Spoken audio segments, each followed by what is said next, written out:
So first of all, a container would be that environment where you can put the software with its customized environments, customized prerequisites you can put inside a container. Container is not a virtual machine, but it is a software environment in which you can just put any application that needs custom environment, that needs its own.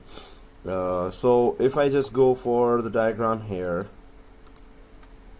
so you can put container, and of course you have to put it on a virtual environment, so you can have as many containers available which are compatible with Linux, and now with Microsoft they have started. So with the cloud services, containers are available there as well, and with the Mac and so Apple devices as well. So they all recognize containers. So suppose you have Linux network, or then you have AWS, Azure there. So you create a container here that is not a virtual machine, but it does work like one, or near to that, but it's not a virtual machine. So what it is containing very tiny image, contains very tiny image in Windows environment. So of course now we have tiny image rated OSs. So for server core / nano server, so you have a tiny image OS inside, and then inside the container you have that command-based operating system, and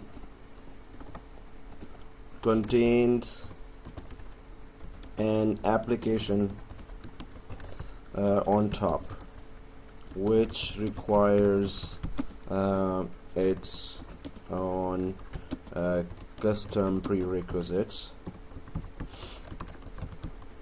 Now suppose you have image and app, image app, image app on all these containers here. The good thing is that suppose you're working on it, and you go to another company or another branch, and there are some developers who are working actually on Linux environment, or your company has only resources in the cloud, they don't offer you servers, you needed another environment. So containers are acceptable on Linux environment. Containers you can take and put on cloud as well, and on any other devices, third-party devices, you can put there.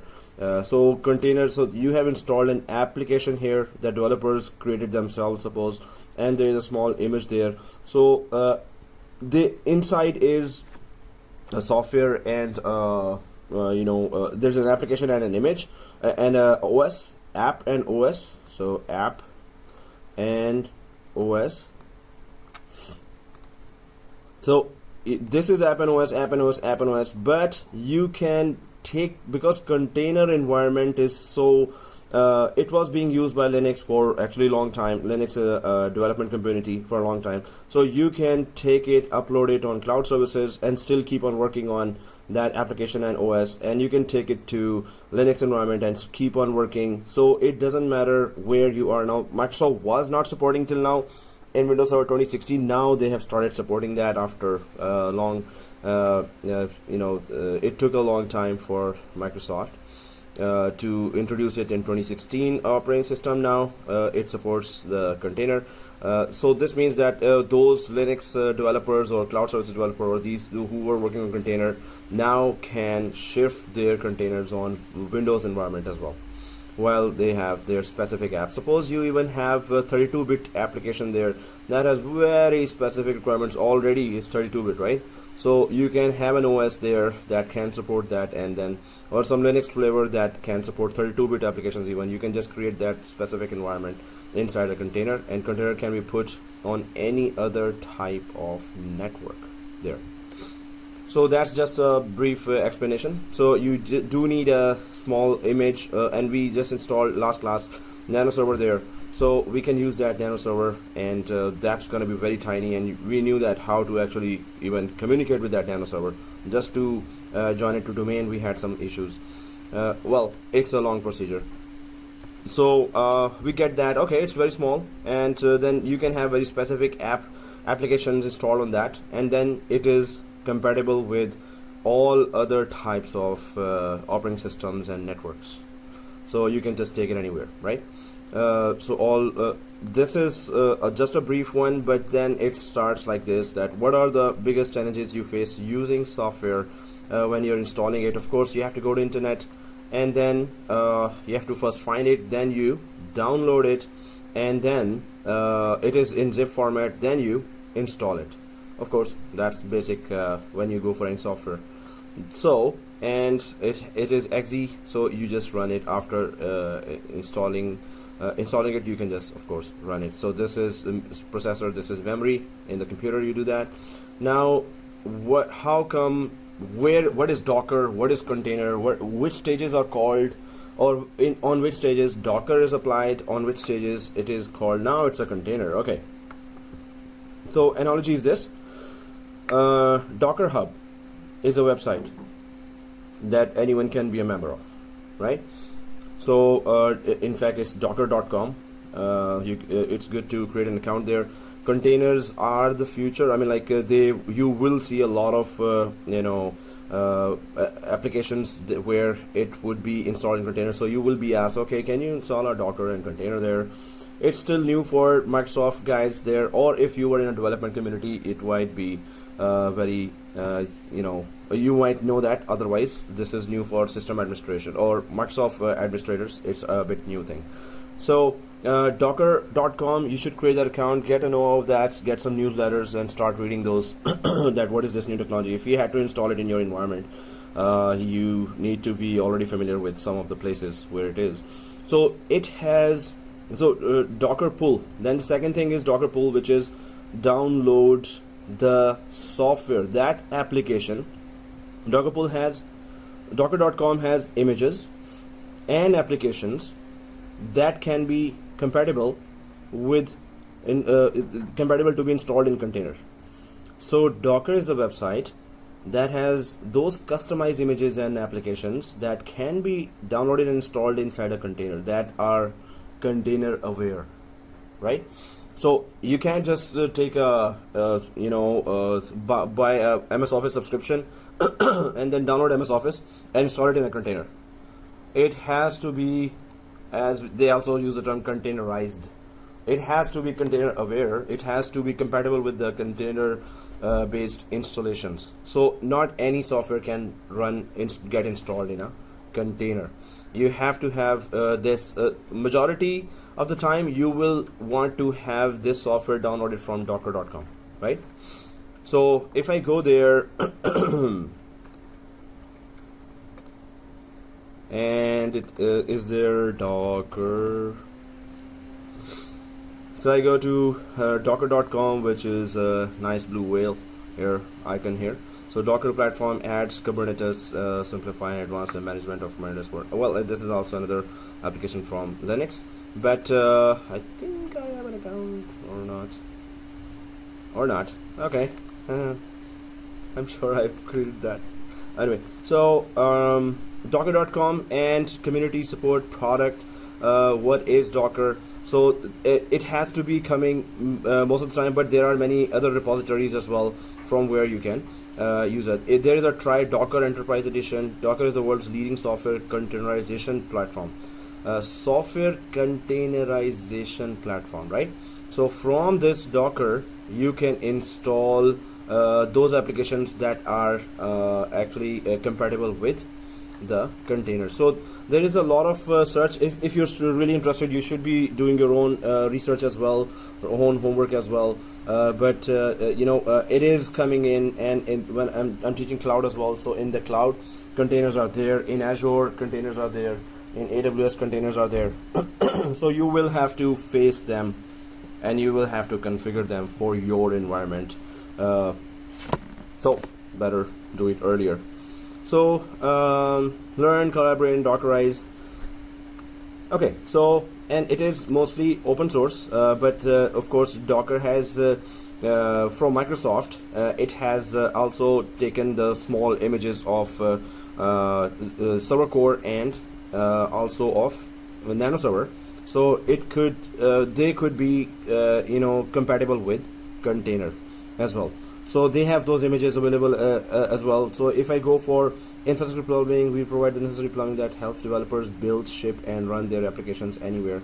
So there are many areas here that we can go for and run cloud native computing foundation. Anyway, so I'm just gonna go back here, and this is how it looks like. That when you find some software, it is actually going to be Docker Hub, Docker pull command. It's actually a name of the command as well that will pull that software from the Docker Hub or download that software, and that's the image that you will be downloading. And then there's a container that you will be installing the image in, right? And then you run the whole container with the application inside. So challenges with software discovery, where App Store, package manager, standalone websites that you get the software from, and then there's metadata and statistics that you need to know, and you have to trust that website first, that if it's really not having some malware or anything else. And then download availability, again it is also supposed to be there, is it available, and how do you pay, is it again a trustworthy website or not. So Docker website is trustworthy, and it is trusted by the big vendors like VMware, Microsoft, and others. Software installation challenges, compatibility, operating system, OS version and build, and CPU architecture. So any kind of compatibility or incompatibility issues are majority of the time removed when you put the software in a container.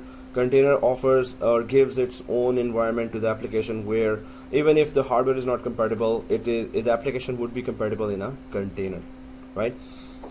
So this is the end of this lecture. Let's go home now. Oh, just okay. So software installation challenges, format, also an application that you're installing, and it has a different type of DLLs and exe files, and executable plus shared libraries / runtime, executable plus burner libraries, standalone executable. So again, when we talk about Dockers and containers, so administrators kind of say, really, what? So mostly developers are interested in that, but you as an administrator, system administrator, you will have to at least make some arrangement of, okay, you have a server there that you can put the Docker software first, and from Docker software, Docker commandlets will be downloaded, or Docker module, PowerShell module will be there, and then you can download images of nano server or server core from the Docker site. So you will create that environment for developers, and then get the developers to connect there, and developers say, oh, don't worry, Docker's there, okay, let me just put my containers from Linux and I'll start working. And you're like, huh, what did you just say? Okay, whatever. Yeah. So no, it's not whatever, you have to have complete control of that environment. You cannot just say whatever. So anyway, oh, somebody missed last week. Yeah, nano server is so server core. You remember we did the lab on server core, so it's even more cut down version of server core. Server core was what you install and then you have to run commands, right? Nano server is really cut down version of that, and even joining the domain, it is 10 or 15 steps there, or 4 or 5 steps. But it's a small server that is meant for, it can only run 4 or 5 major roles like DNS, Hyper-V machines, and some cloud apps. But server core it's a proper operating system, but it's command line based. It can run all the roles and features, majority of those which graphical user interface runs. But nano server, only 4 or 5 roles. So it is made for very small environments, where suppose you are about to throw out some old hardware. So go ahead and put nano server there. It doesn't take memory for its own running. It doesn't take that much processor. So server core, if I say that it supports lots of features, excuse me. So Nano server, you can put it on USB, run it from there.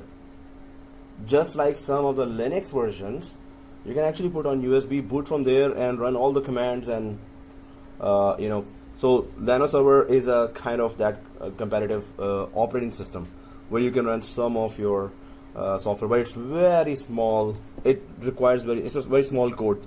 So I would really recommend that, because this is what 2016 it was released in. It's a new feature. So previous class video, please do follow at home. But Nano server is a very small operating system. It's much smaller than server core itself, and it's also command line. In fact, it's not even command line. It's there. You can just enable services, then you can remotely connect to it and try to work whatever it allows you to work. So last lab, please do follow that lab, right? Because that reference to Nano server will be coming a lot in future topics as well for the next course. So software installation, we're still talking about software installation challenges here. Installers, package managers, manual install, updates, auto updaters, configuration management, nightmare. So, well, whenever we install enterprise level software, it has to have some prerequisites. Those prerequisites have to be met, hardware prerequisites and software prerequisites have to be met, and then of course it gets installed. So they're just saying that in a container, suppose you've installed that software after some time in a container, and that container is being used in Linux environment.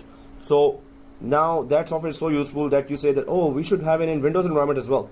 So if containers were not there, you would have to ask the vendor, hey, where do you have the Windows version of that software, first of all. Second thing is that what are the prerequisites, which exact Windows you need, which exact source pack you need, and then can it be a server, can it be a client as well. So there are so many questions you will ask. But if container is there and it is on Linux working, so you can say, hey, put that container on our server that has Docker software installed on that. So instead of worrying about, oh, all the software prerequisites, maybe they don't have, they only have Linux version, they don't have Windows version for that. So instead of worrying all this, you just say, okay, it's software is in the container. Yeah, Windows 2016 supports container. So just put your container file here. It's going to start working. It's installed. It's ready for your environment already, right? Like container, if the software is in container, 2016 supports that, 2012 does not, or any previous version do not support that. So any other environment or in the cloud, somebody has container and applications running inside container, you just have to say that yes, our environment has support for containers. So you can just put down that container. We don't have to reinstall anything. It's just running, right? So here, challenges with running software. We're still talking about it. Okay, so helpful documentation should be there. Where is it? Path of the software, starting and stopping, service registration, licenses, installing and running dependencies, security and sandboxing, breaking changes, OS updates and shared library updates. So again, it normally is a nightmare if you're installing an enterprise software like Exchange or SQL. Well, they are very much documented and very smooth.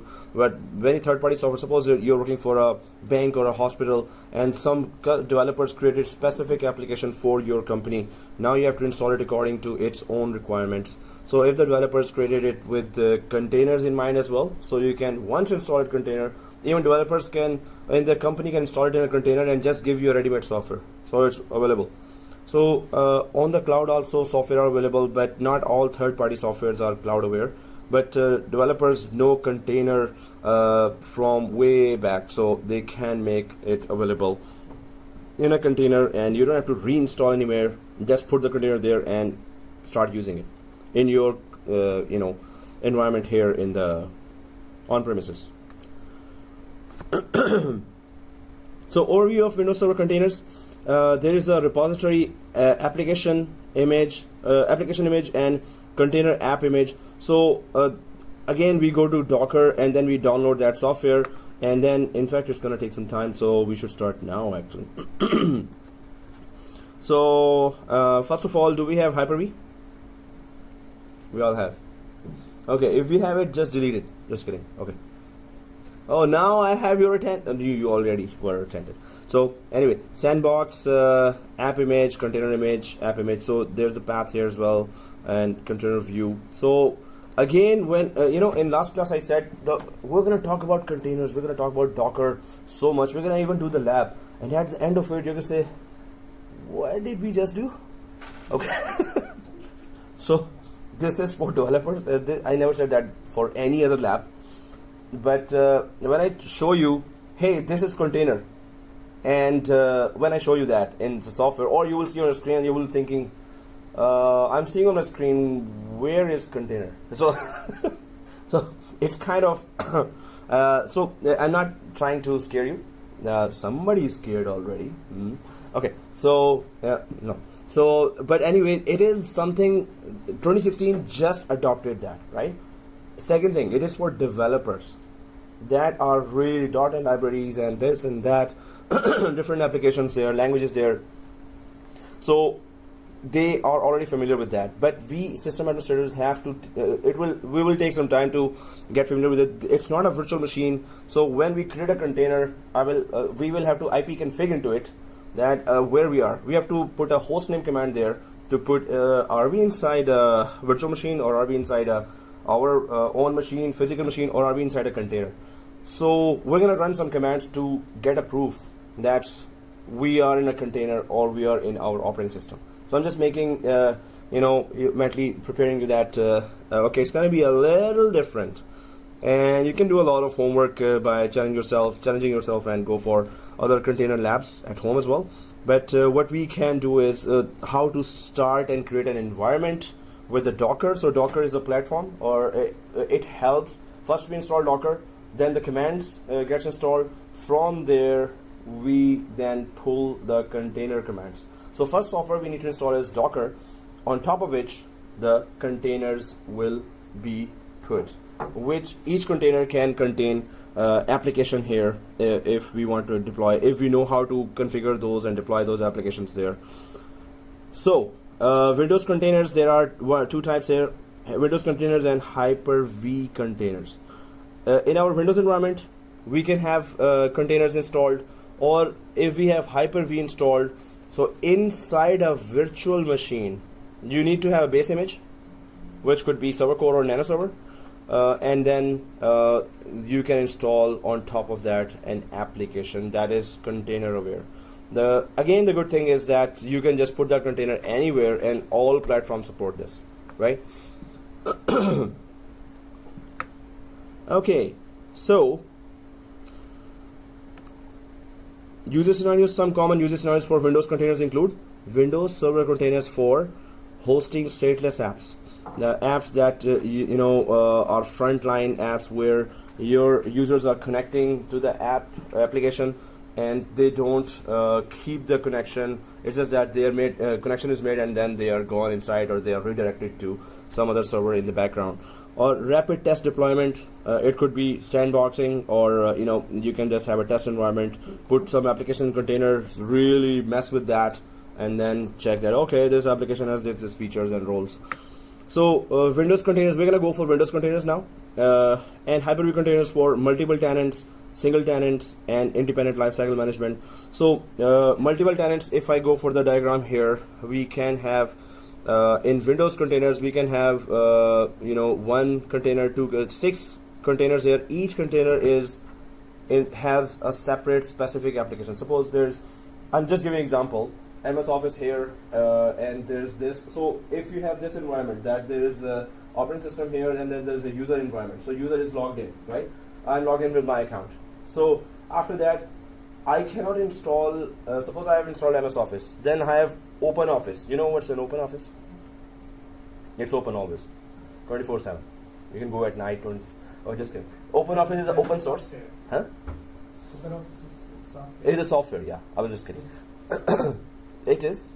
You're using that? I got it. In the company you're using that. You're not supposed to. No, commercial use, not for commercial use. No, it is free.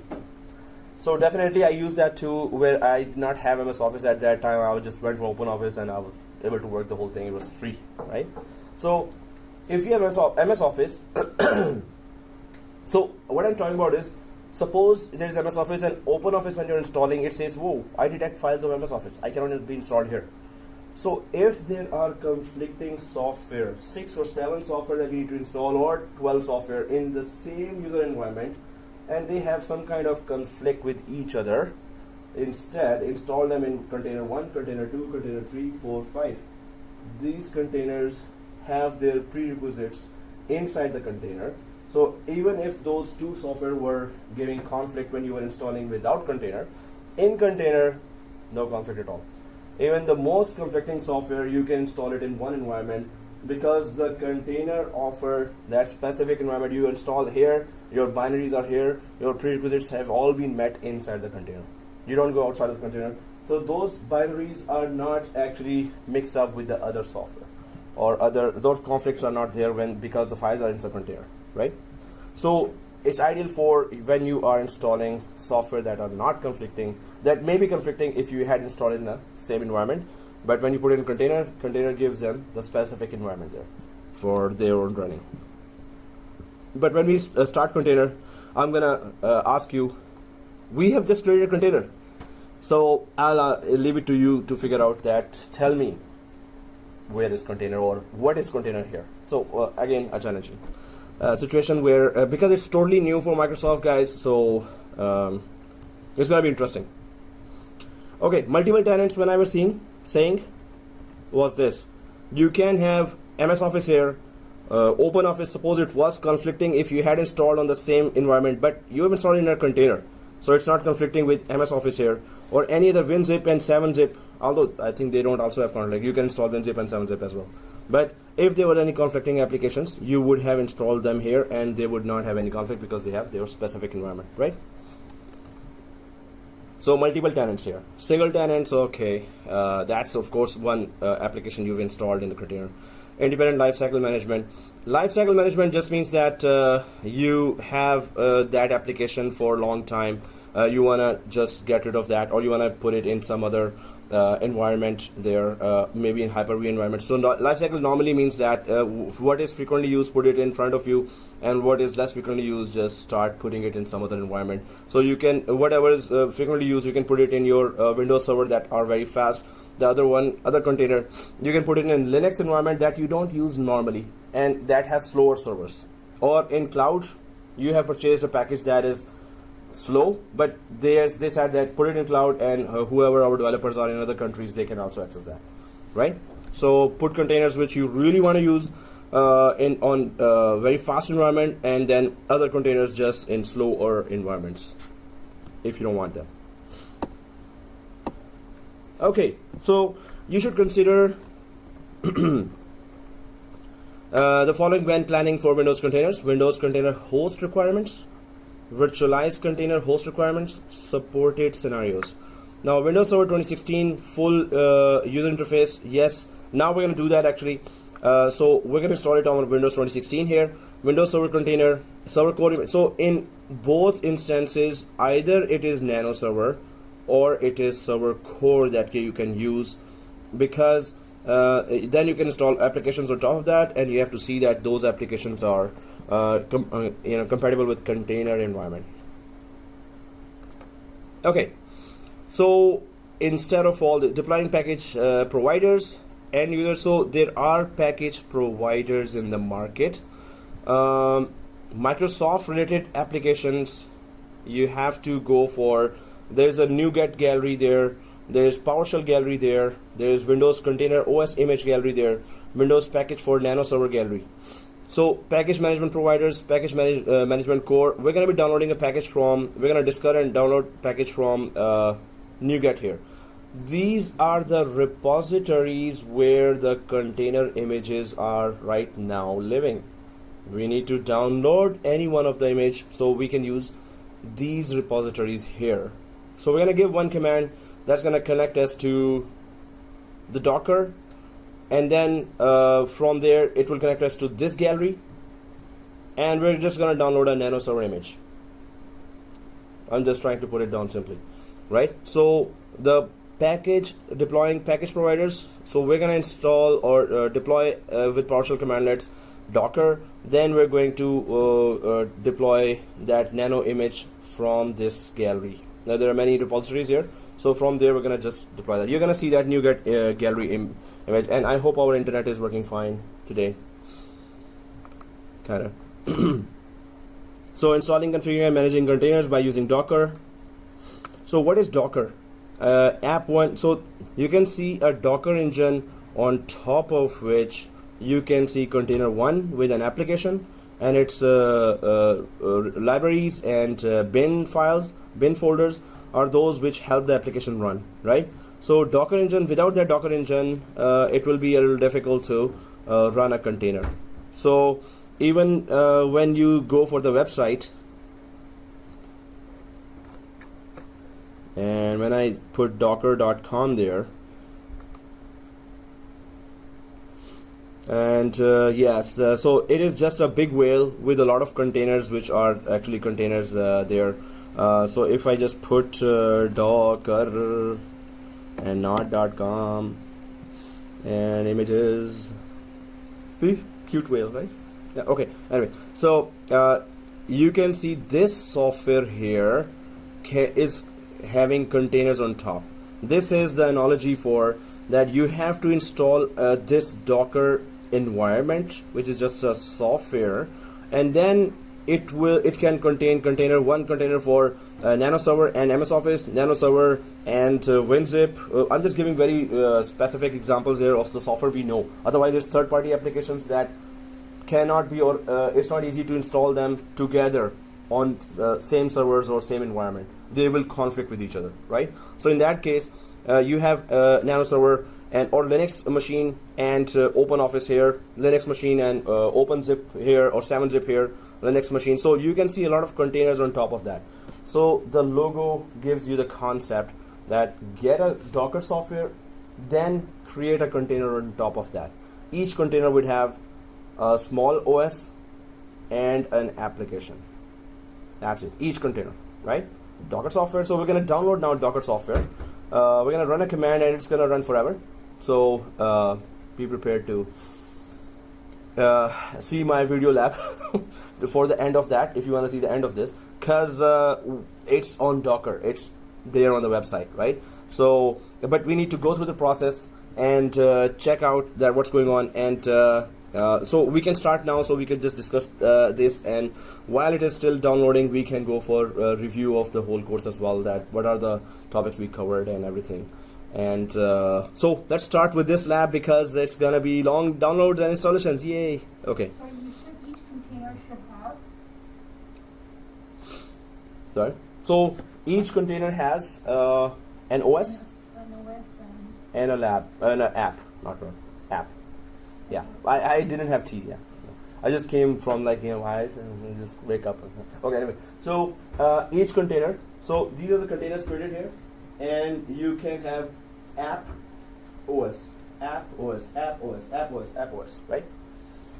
So there is this version of container. Yeah.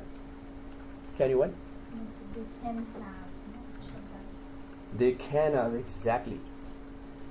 So there is a container you can create with app OS, app OS, app OS, app OS, or a container that you can create with just an application as well, no OS. There are two types of containers you can create, right? So they all support. OpenStack supports it, DigitalOcean, these are cloud vendors, DigitalOcean, VMware, Red Hat, Microsoft Azure, Amazon, they all support. And these containers with these applications, developers work on that whole environment, and there are many applications that use this Dockers and containers.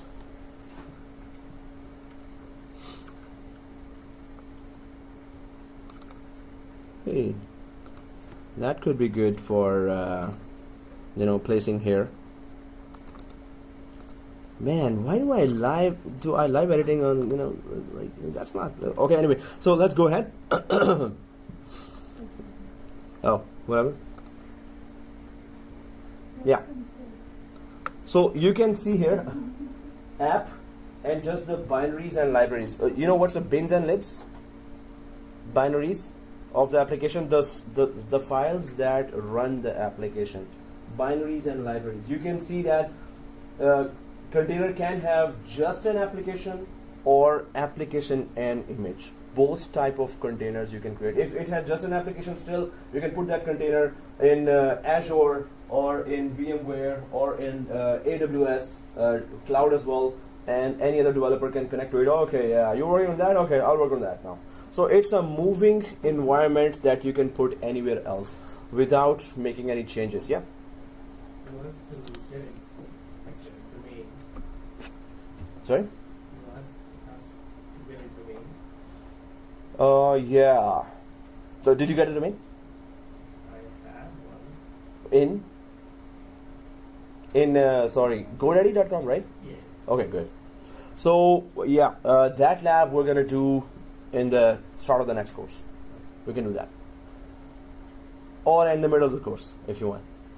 So I think you bought the domain Yeah. way back. Yeah, He charged me for another year, and then another year. Okay, yeah. Just keep an eye on what we bought. Yeah, right. And then Just $20 more. Yeah, yeah, let's go. $50. He charged me $50. I know the domain was just for $2. No. No, first you can buy it in $2, right? Yeah. Auto renewal. If you don't keep an eye on that, it's gonna charge Well, you that's $20 or not- $30. You didn't tell me that. Well, that was kind of an IT field that no, I did tell, and I repeatedly told that. You But, are very financially loose. Okay, I'm just trying to see if you're in a good mood or not. If you're not, I'll brace myself for a lot of nice words. And okay, so okay, guys, here, but $50. That's amazing.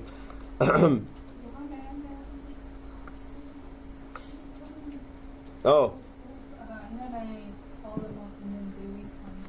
oh, the refund, Yeah. and still I have to get to hear that all. Okay, so They refund because I didn't want it. And Yeah. I didn't know that the credit card information was saved. yeah, rich persons don't worry about that, right? They didn't know. Okay, guys.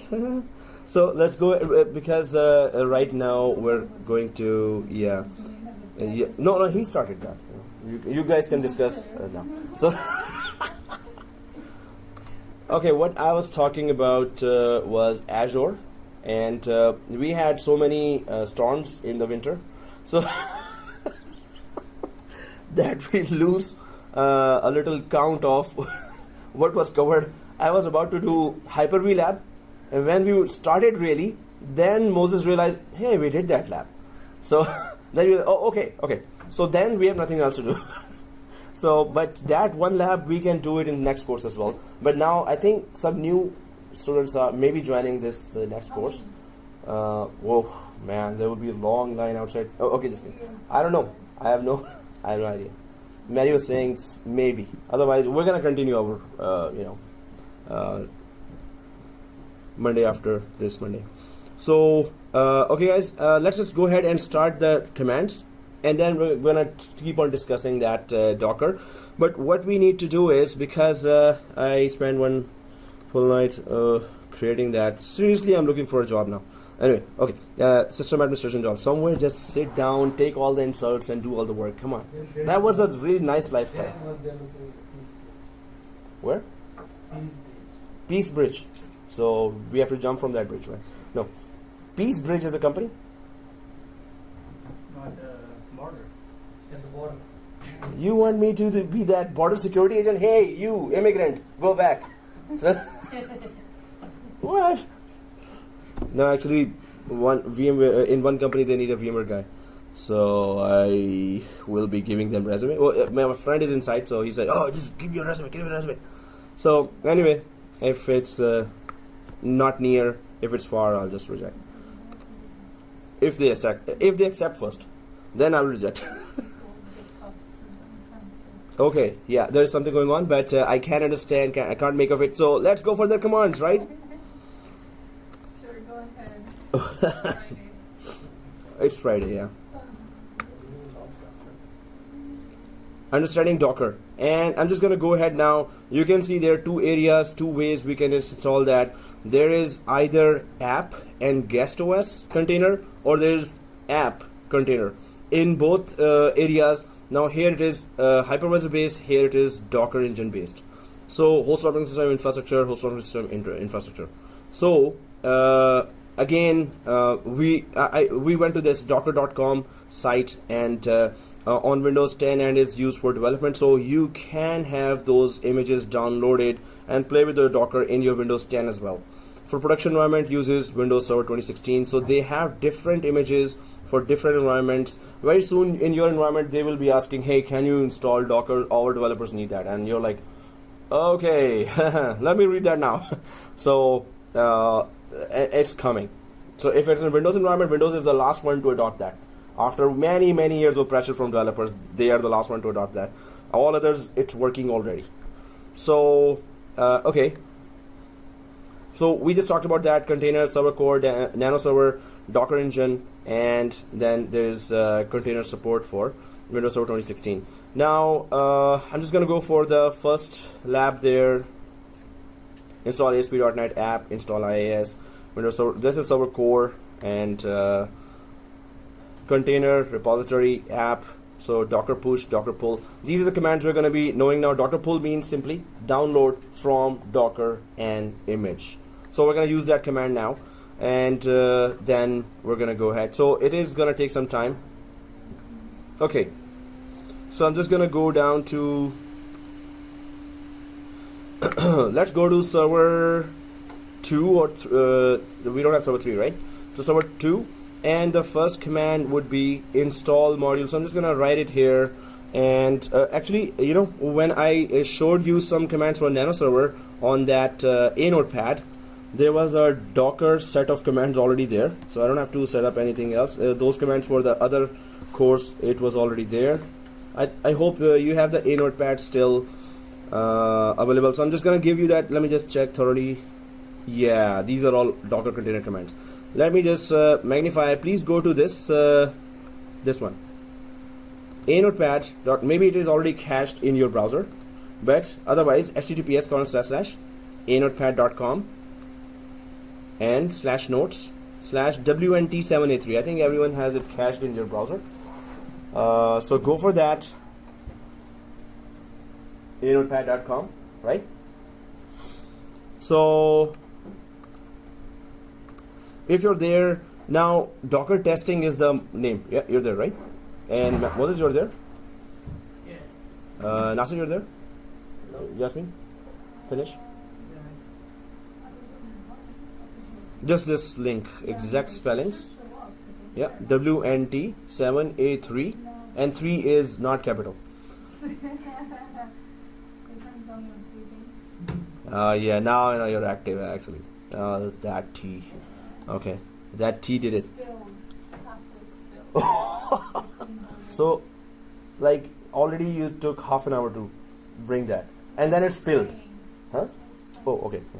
Yeah, it's good. Yeah, pray for me as well. Okay. Okay, guys. So here, do you see? So keep going down because we have nano server commandlets. In fact, this is a very good.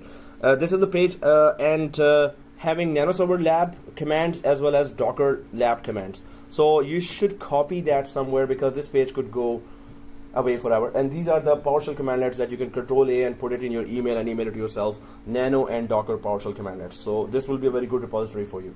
So anyway, I'm just going to go for the first one. So if you go down, on top is the nano server. So if you keep going down a little, you would see this for the lab of container and Docker. If you see that, the first command. So now what's the plan here?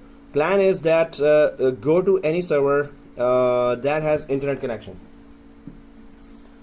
So server 2, I'm just going to go to server 2, and I'll make sure that I have an internet connection. Second thing, I will open PowerShell with administrator privileges, and I will install or run the first commandlet that is shown here. So I'm just going to go. Are we going into the nano server or just on server? No. So it will be on our own server. So just on the Windows Server 2, if you're logged in for NetAdmin, so that just that account inside. So I'm just going to go to server 2 now. Well,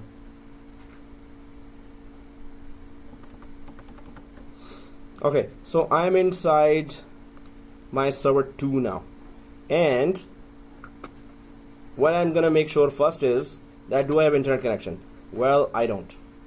So I'm just gonna add a second network card that has VMnet 8. In fact, guys, that do you have another network first network card already there, right?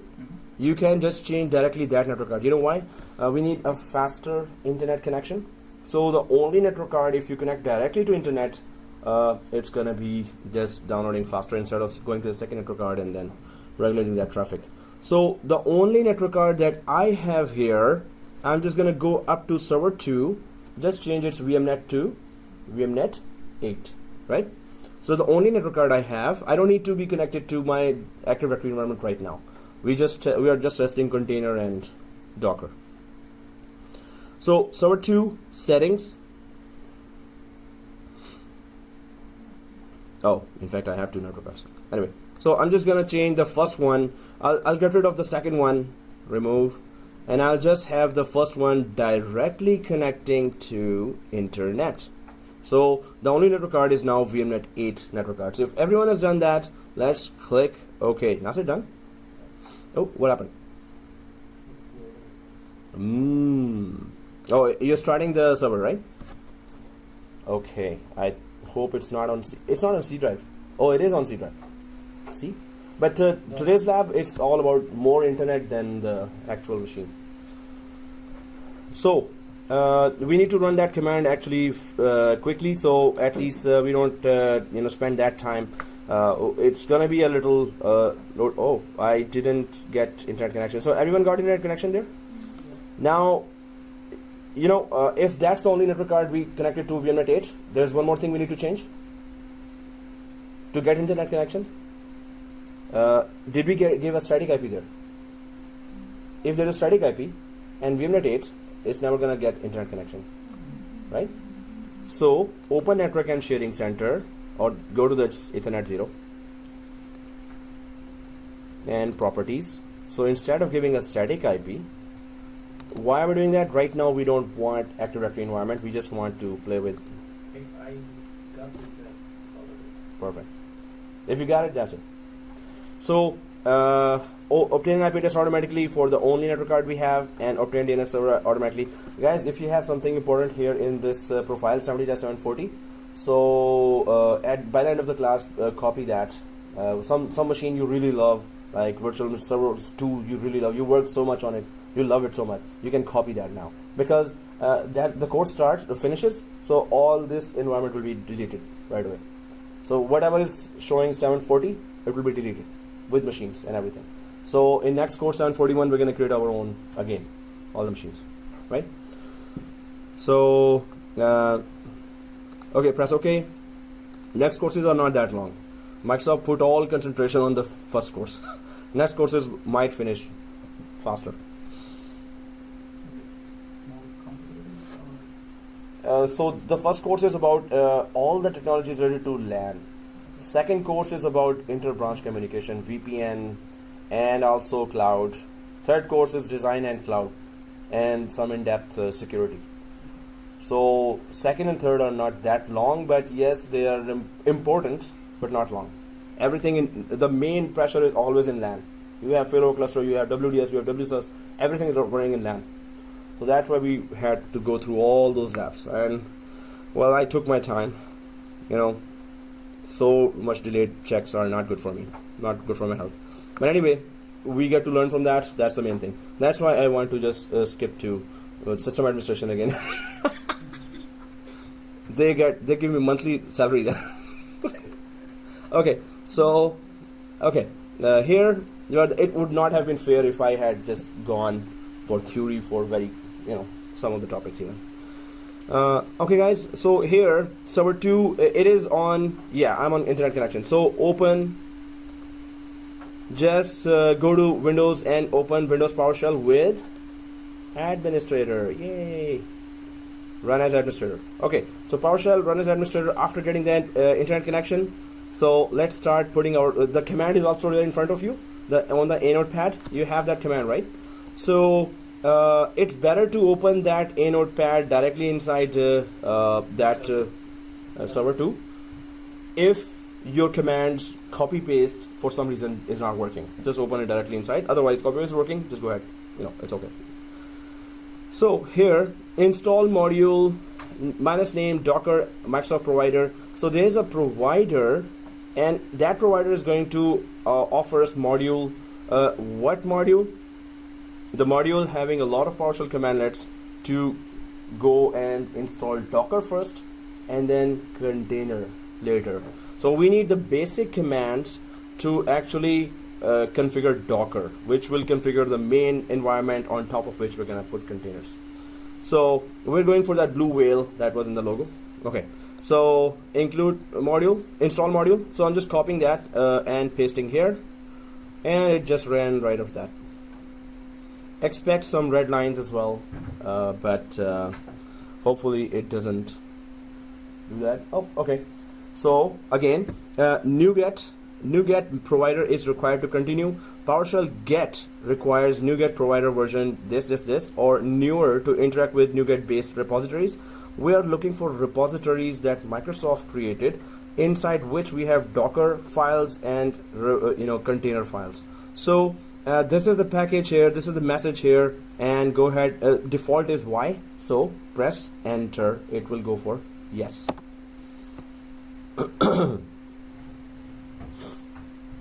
It gave us that green ooh, right?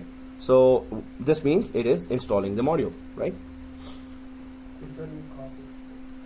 Oh, so see this? Are you on this notepad? Yeah. Do you see Docker testing? This one written here? What is it? Are you on notepad with WNT783? This one?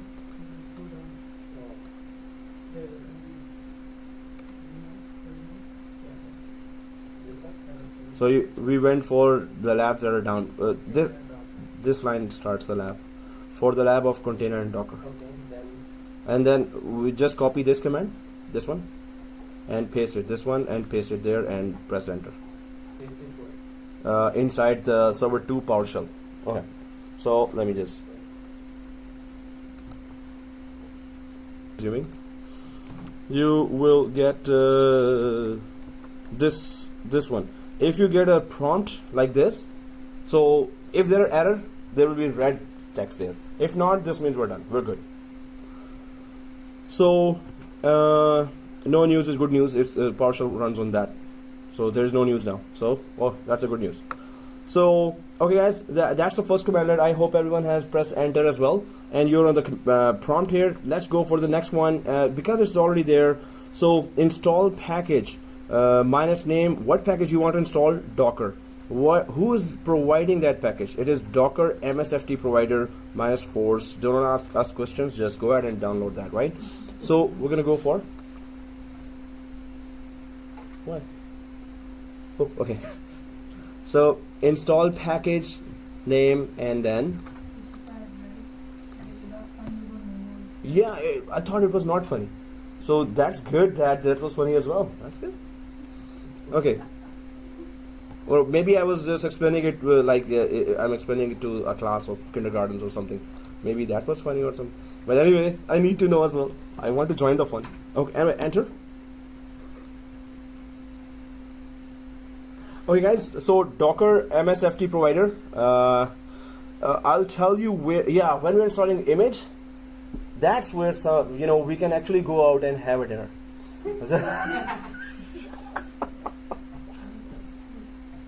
I just made a comment that was that should be taken as a joke. That's it. Don't be serious about that. We can go for review, and I can quiz you for other things. So we can use that time, and for other course, of course, we're gonna do it. Yeah. So if there is no news, it's still good news, right? So it's still blinking. Yes, it's working. So if anyone sees anything, so what are we expecting here? I had those million screenshots there. Oh, it is? Oh, it's already there. Cool. So it is exactly as you said. Restart is required to start Docker service. Please restart your machine. After the restart, please start the Docker service. So we're gonna just put Docker start and so this will come if it hasn't come yet. So just go for restart dash computer. That's the command. That's a PowerShell commandlet for restarting computer. Restart dash computer. If you have Putin that, then press enter and go ahead and restart. Okay.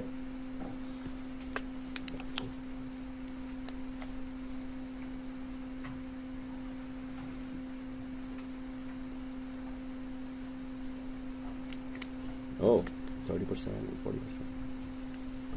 So the morning 741 course, we are a little behind right now. They are like 6 or 7 topics ahead of us. They also started 7:41 in the morning, so we're a little back. Let's see. Oh, that's another guy. He's very good. Me. Okay, so.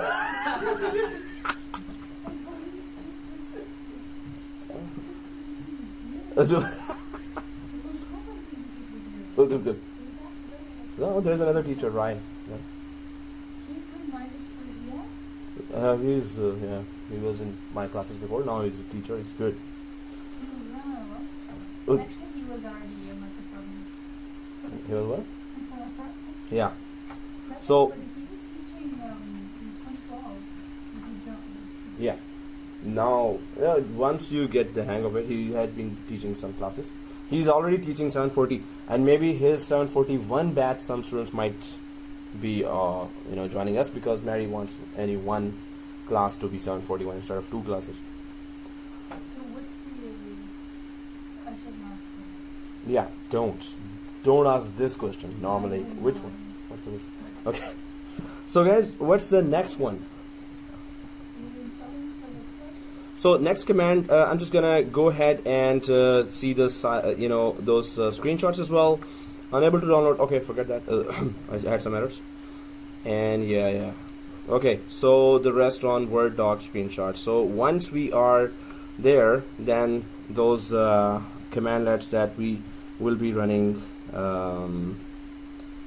So ultimately, when we create a container, that Docker run IT would be the main commandlet for that, but that's where I stopped. So I put it in a Word document. What?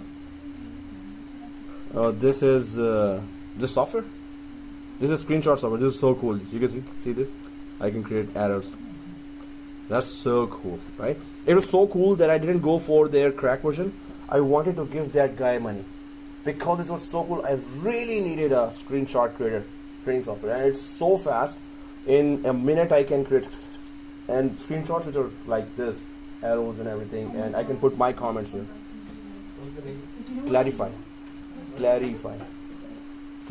It's permanent license is $35 forever, and that guy deserves it. This is very good. So you know what you have to do when let's say you create this. Yeah. That's just Yeah. nothing compared to what you're doing, right? Because I have to manually highlight it and then. Yeah. So it is Clarify. Go to that site and actually buy that software. That's very, very good. Very useful. Those promoting something, just cutting out your pockets. Oh yeah, maybe I have a share in that company. Buy your hardware, buy your software, buy that. Yeah, buy I gave so many stuff, companies a lot of business. Buy Popeye. I wish. Buy me Popeyes. Yeah, that I invested in, right? So. And that's gonna be stamped, sealed, signed. So server 2 here. Did we restart? So open the PowerShell. Open the PowerShell. Oh yeah, Shahul is now VCP. Oh yeah? Uh, You did it? he did it. Nailed it. VCP. Is it No. here? He was there. No, he went that way, and then there was tuck tuck tuck tuck sound. Okay. Okay, guys. So here, and so let's just go ahead and try to open the PowerShell. Windows PowerShell, right click, and then run as administrator. and press yes. Now the Docker service, is it running or not? So we can just run the Docker service here, and so the next set of commandlets you can see there as well already. That is restart a computer minus force. Oh, I didn't use the force. Anyway, Docker pull Microsoft Windows Server core, and there is another commandlet, Docker run IT. So Docker pull Microsoft. So what we are doing directly here is that we are going to download the Windows Server core there. So yeah, let's go ahead and copy this. This is gonna take forever, so we need to copy this. No, I'm especially going fast now, so you could miss that. Yeah, so it's gonna take forever after that. But is the Docker service even running? It's running. Hey, you're already there. Oh. Oh. Docker pull Microsoft Windows Server core. So when we press enter here, what happens now? Downloading. Pulling from Microsoft Windows Server core. So what about the licensing? So this is trial version of the Nano server or server core we are installing.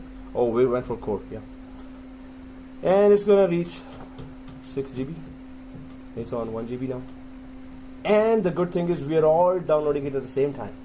Wow. That's even a better news. Exactly.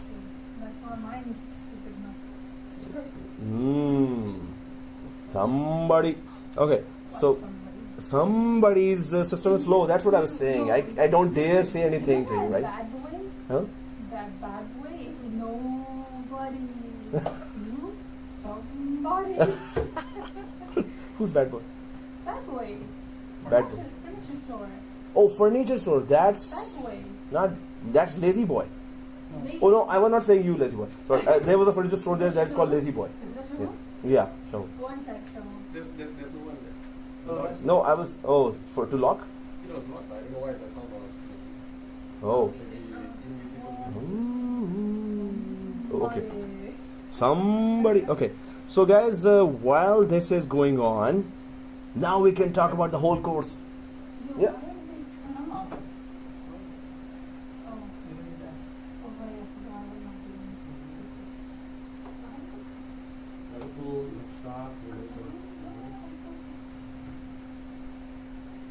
Where do the default configuration find something? Guys, anyone got an error? Anyone else? No. Because maybe we are fulfilling the quota of bandwidth. I mean, net plus, and it's rejecting next conditions. Yeah. And what? Yeah, You She's got- getting an error as well. I think those who started earlier That's because I'm good. were the lucky ones. Those who started earlier. So what does that mean? I have to wait for you guys until finish? Yep. That is a very good idea. I mean, I don't control that Microsoft rejects or. I'm gonna go, oh, rejected. How are you rejecting me, man? Oh, Are you rejecting some, me, bro? it's Microsoft is, taking my revenge. Okay, just kidding. It hurts. Okay. Revenge, man. Nah, I'm just kidding. Yeah. That's what Stored. Ah. download. Yeah. Okay, so there's All two the verses. serious topics, right? For the serious ones, it is working. People are, in morning class we call it bazooka. Bazooka is a, shoulder launched, Bazooka. and it really So hurts. you were So- telling me that I just because I after a little like Yeah, you're jolly type. Basically, Yeah. Microsoft thought that you can Yeah. go on without getting. Yeah, you can still go on. I mean, move It's not on. my Like, life, I know that. Thank you. Rejection. oh shoot. Rejection. That's it. So he's gonna go away. Okay. So yeah. So let's talk about the course, guys, as well as review and quiz. And by that time, I think Nasser, is it working for you? Yeah. Oh, so 4 guys are downloading 6 GB at the same time? Are we kidding us?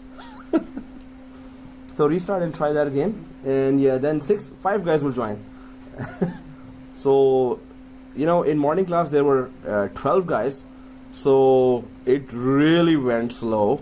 And I had that environment because of the previous night's tests. I had the environment ready. So I just showed them, okay, what are you expecting next? In fact, when it is downloaded, the next commands are here.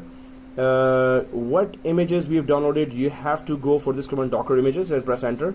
Then the 6th command is docker run -it, which is interactive, Microsoft Windows Server Core CMD. So run, as soon as you do that, you're going to see a black window, a command line window, and that is actually the container that will open. And that container, when you IP config, the IP is different, and that container host name, when you put host name is different. Our host name is server 2, that host name will be different, and also some other set of commands that gonna prove that okay, it's a container that opened in the end.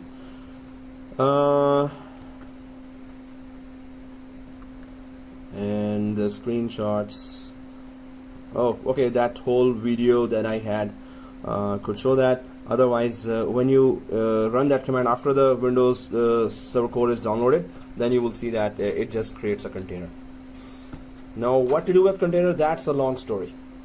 We system administrators create containers, that's it. And so no, actually I'm still working on those labs, but I would just ask you to challenge yourself as well. Go ahead and try to deploy an application inside a container if you're a developer. Okay, so but our challenge would be that okay, if we put a container, create a container, where do we put that? Where do we place that container? And how do we install a software inside? How can we move it here and there, right? Where are the container files there, right? So all this, but we have to create that container, and that container would then let us go ahead. So there's install Docker and create remote PowerShell session. What can we do with the Docker? Install the one-get provider PowerShell module, or use one-get to install Docker, restart the container host. So I'm just going to go with the slide some more a little, because so there are some more commandlets there, and a little more to learn and understand. So here, Docker creates containers. We're going to create one now, but we are downloading the image. Removes containers, manages containers, browse the Docker hub to access and download pre-built images.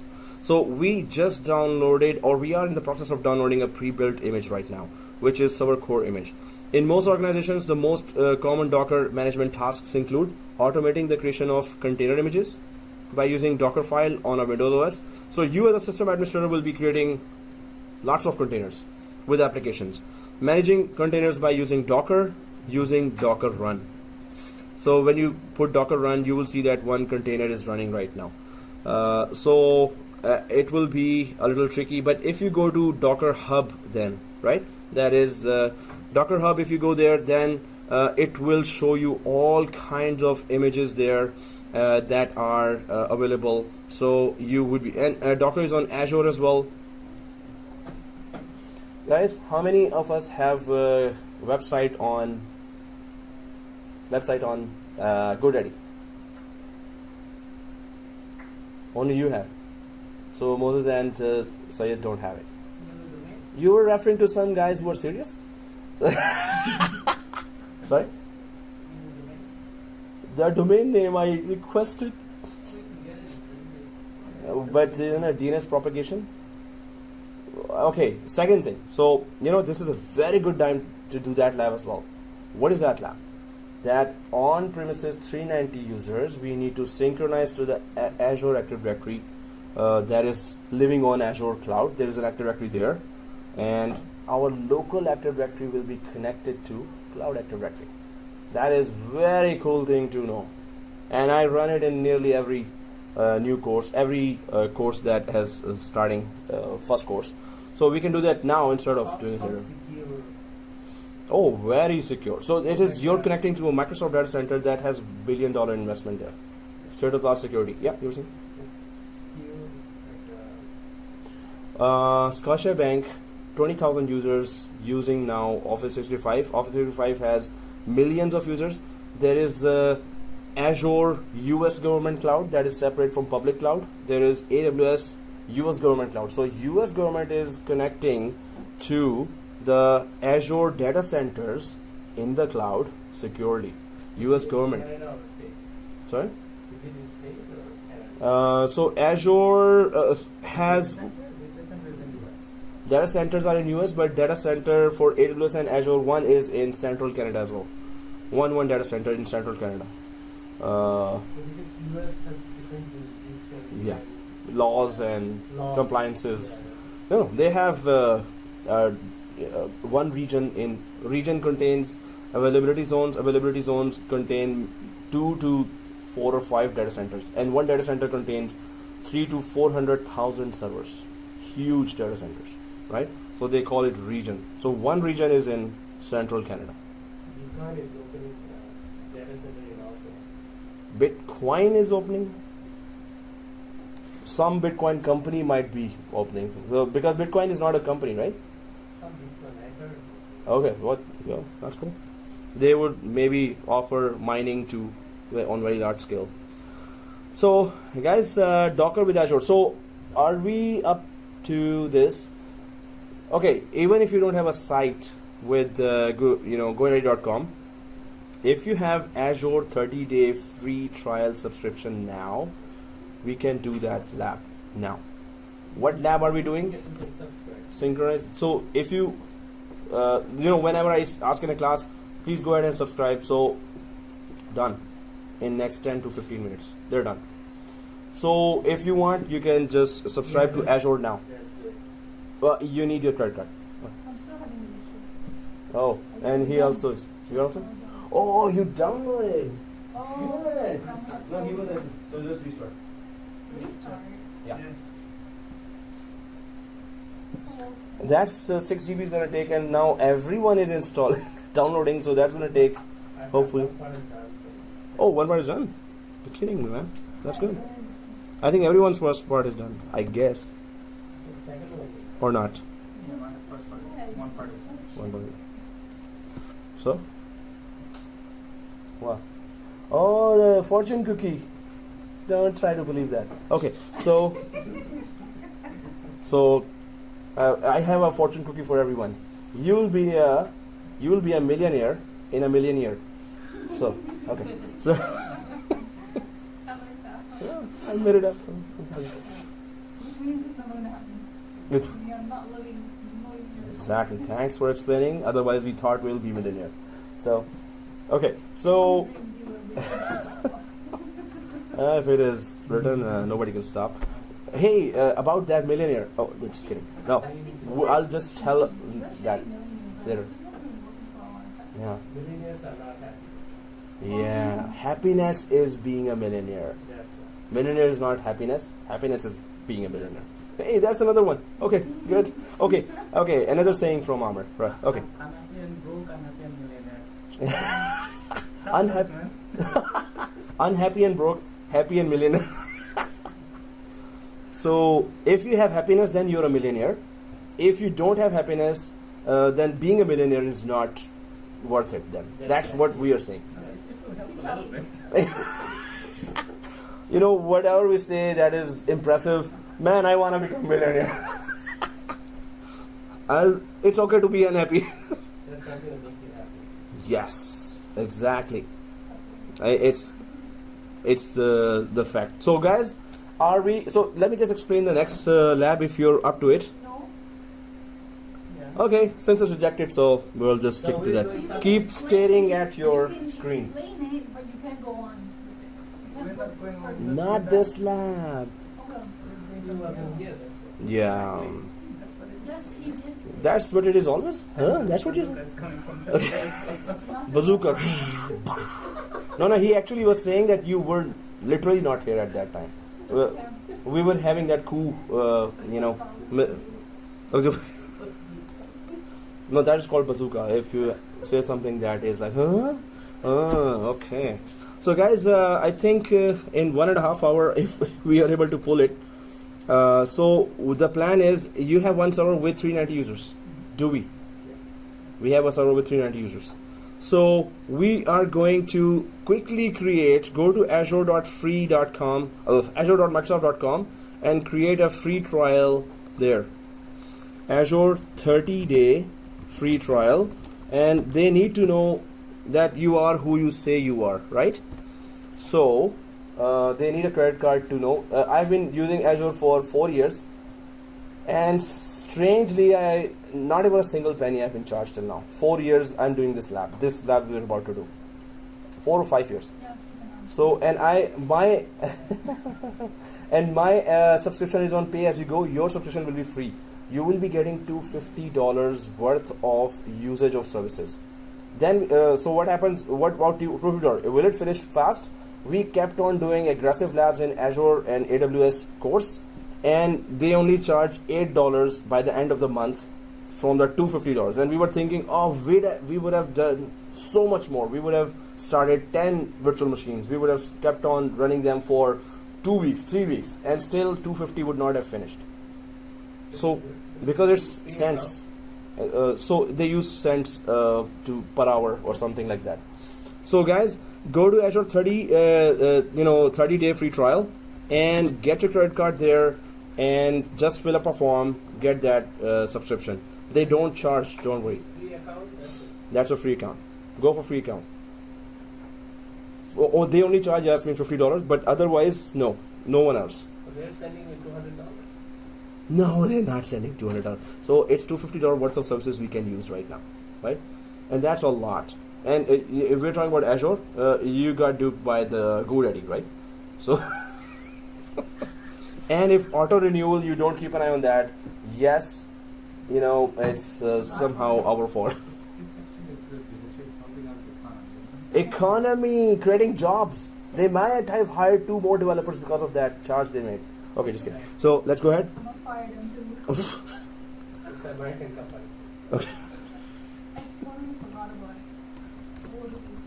390 users here, guys. So what is the plan? Plan is you have an Azure Active Directory there, and this would be a pilot project Active Directory. So this is something the companies may already have, or if they wanted you to troubleshoot, you will have to troubleshoot that. So if you haven't done it in the first place, how can you even troubleshoot that, right?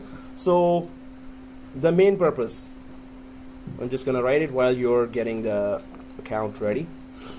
So the main purpose is how to get on premises AD connected to cloud AD Active Directory, and how to synchronize users from on-prem to cloud,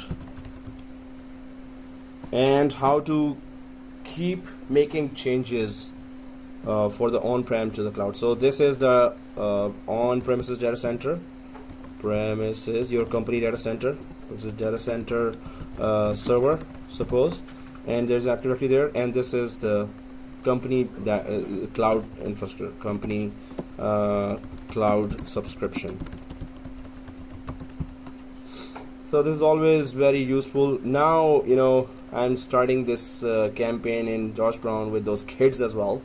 So previous batches I could not convince that the job market is very hard. Now this new batch is really ecstatic. They really want the job now. They understand. So I'm putting these kind of labs there. Yeah.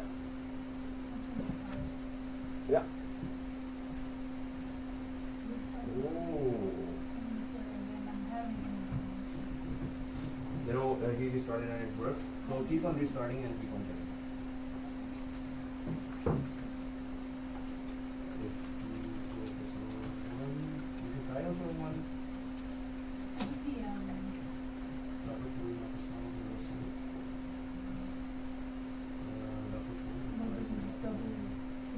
Oh, okay. Fail to get because parallel will connect.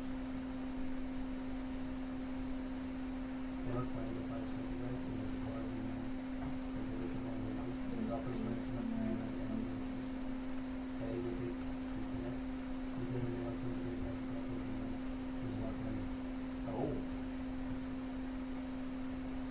Okay, so start service, right? Starts dash service. No, dash. Dash. Service. Docker. Yeah, okay. Space. Docker. Enter. Good. Okay.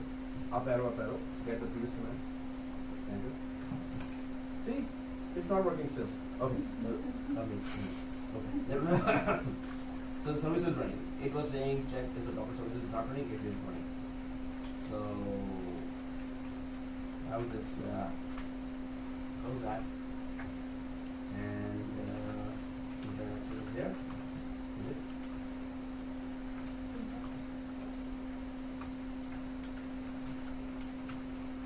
Yeah. Hey, yes, you're already there on the first one, I think. No, I already have the Bigable down at the Good. 367 Oh yeah, exactly. If you're obviously to provide then you have that. Should be able to have that. That is the monitor. That is internet. They're saying that they're giving $250 credit for 30 days. It's only for 30 days. Yeah, either 30 days, or finishes first, or $250 finishes first, whichever. Yeah. Well. Oh. Enter. Oh. Did you run? You can run the first command again.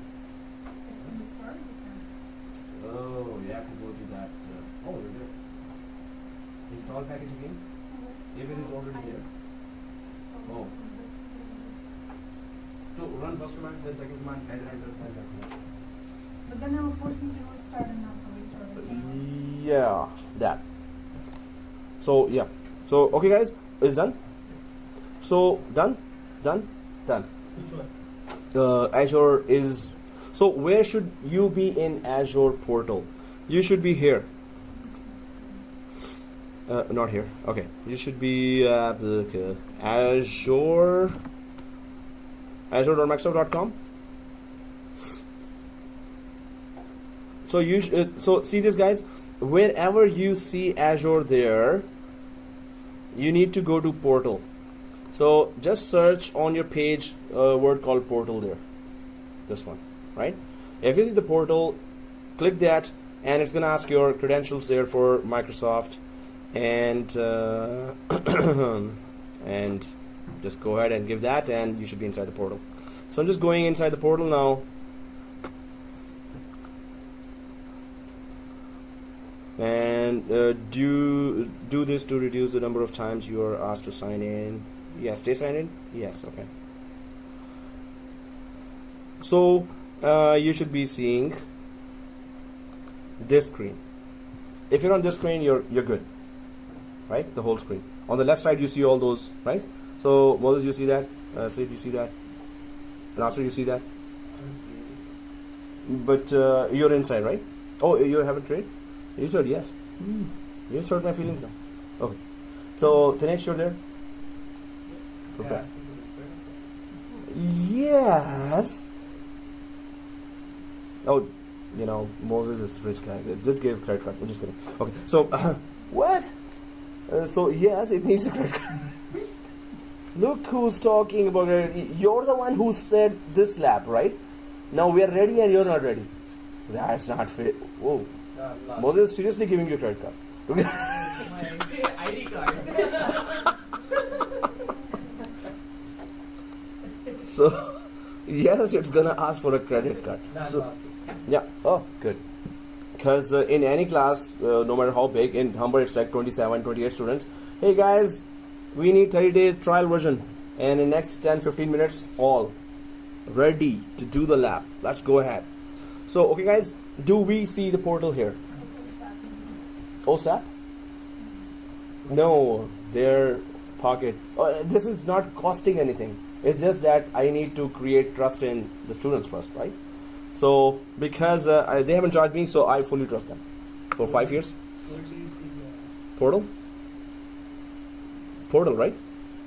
Are you on this page? Yeah. Okay, if everyone was on this page, So on the left side, do you see down here Azure Active Directory? On the left side, right? So click that, Azure Active Directory. So Yasmin, if you ever created an account in Azure, now you don't have to put a credit card. You can just log in. If you remember the credentials, you can log into that. So, but if you want to sit back and enjoy the show, that's also good.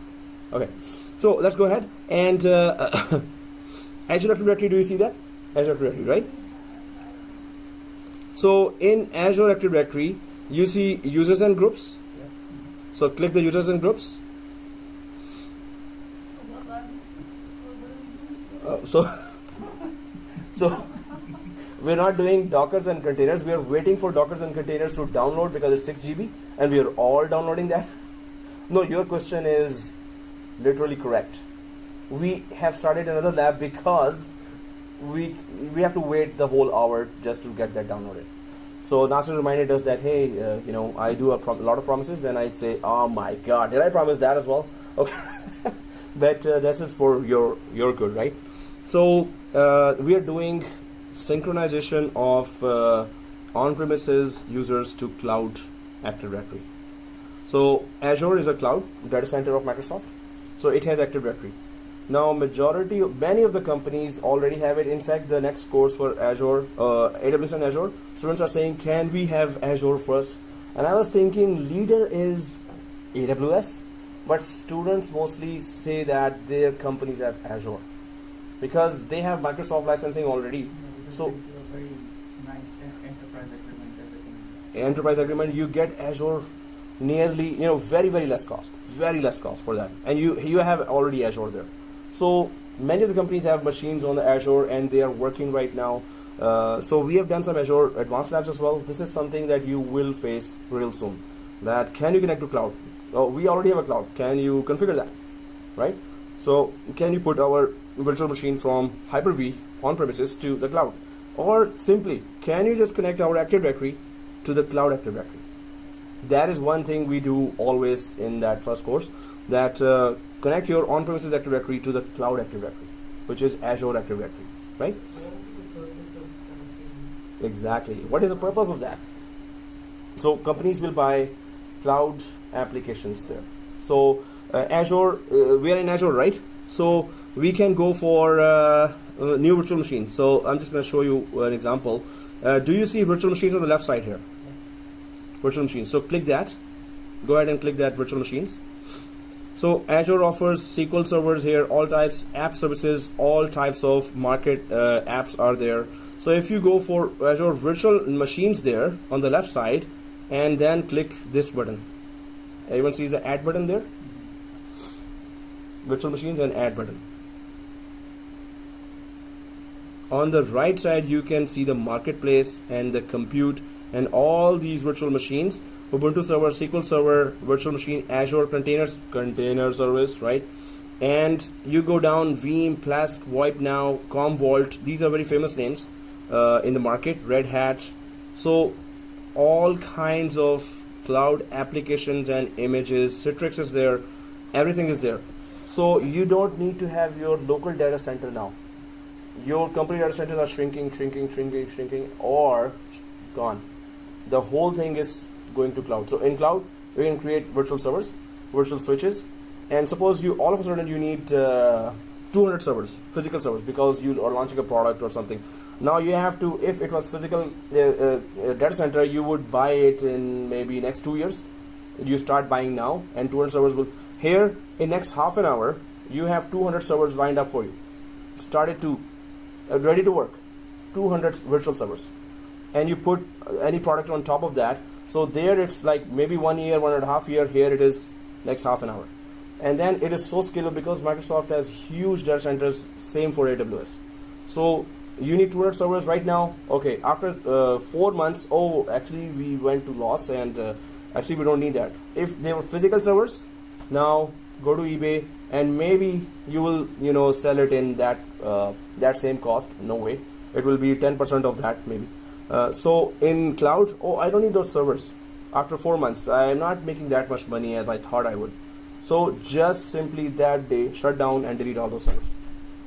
So you can do everything there in somebody else's cloud easily. right? So that's where cloud is crazily being adopted by nearly every company.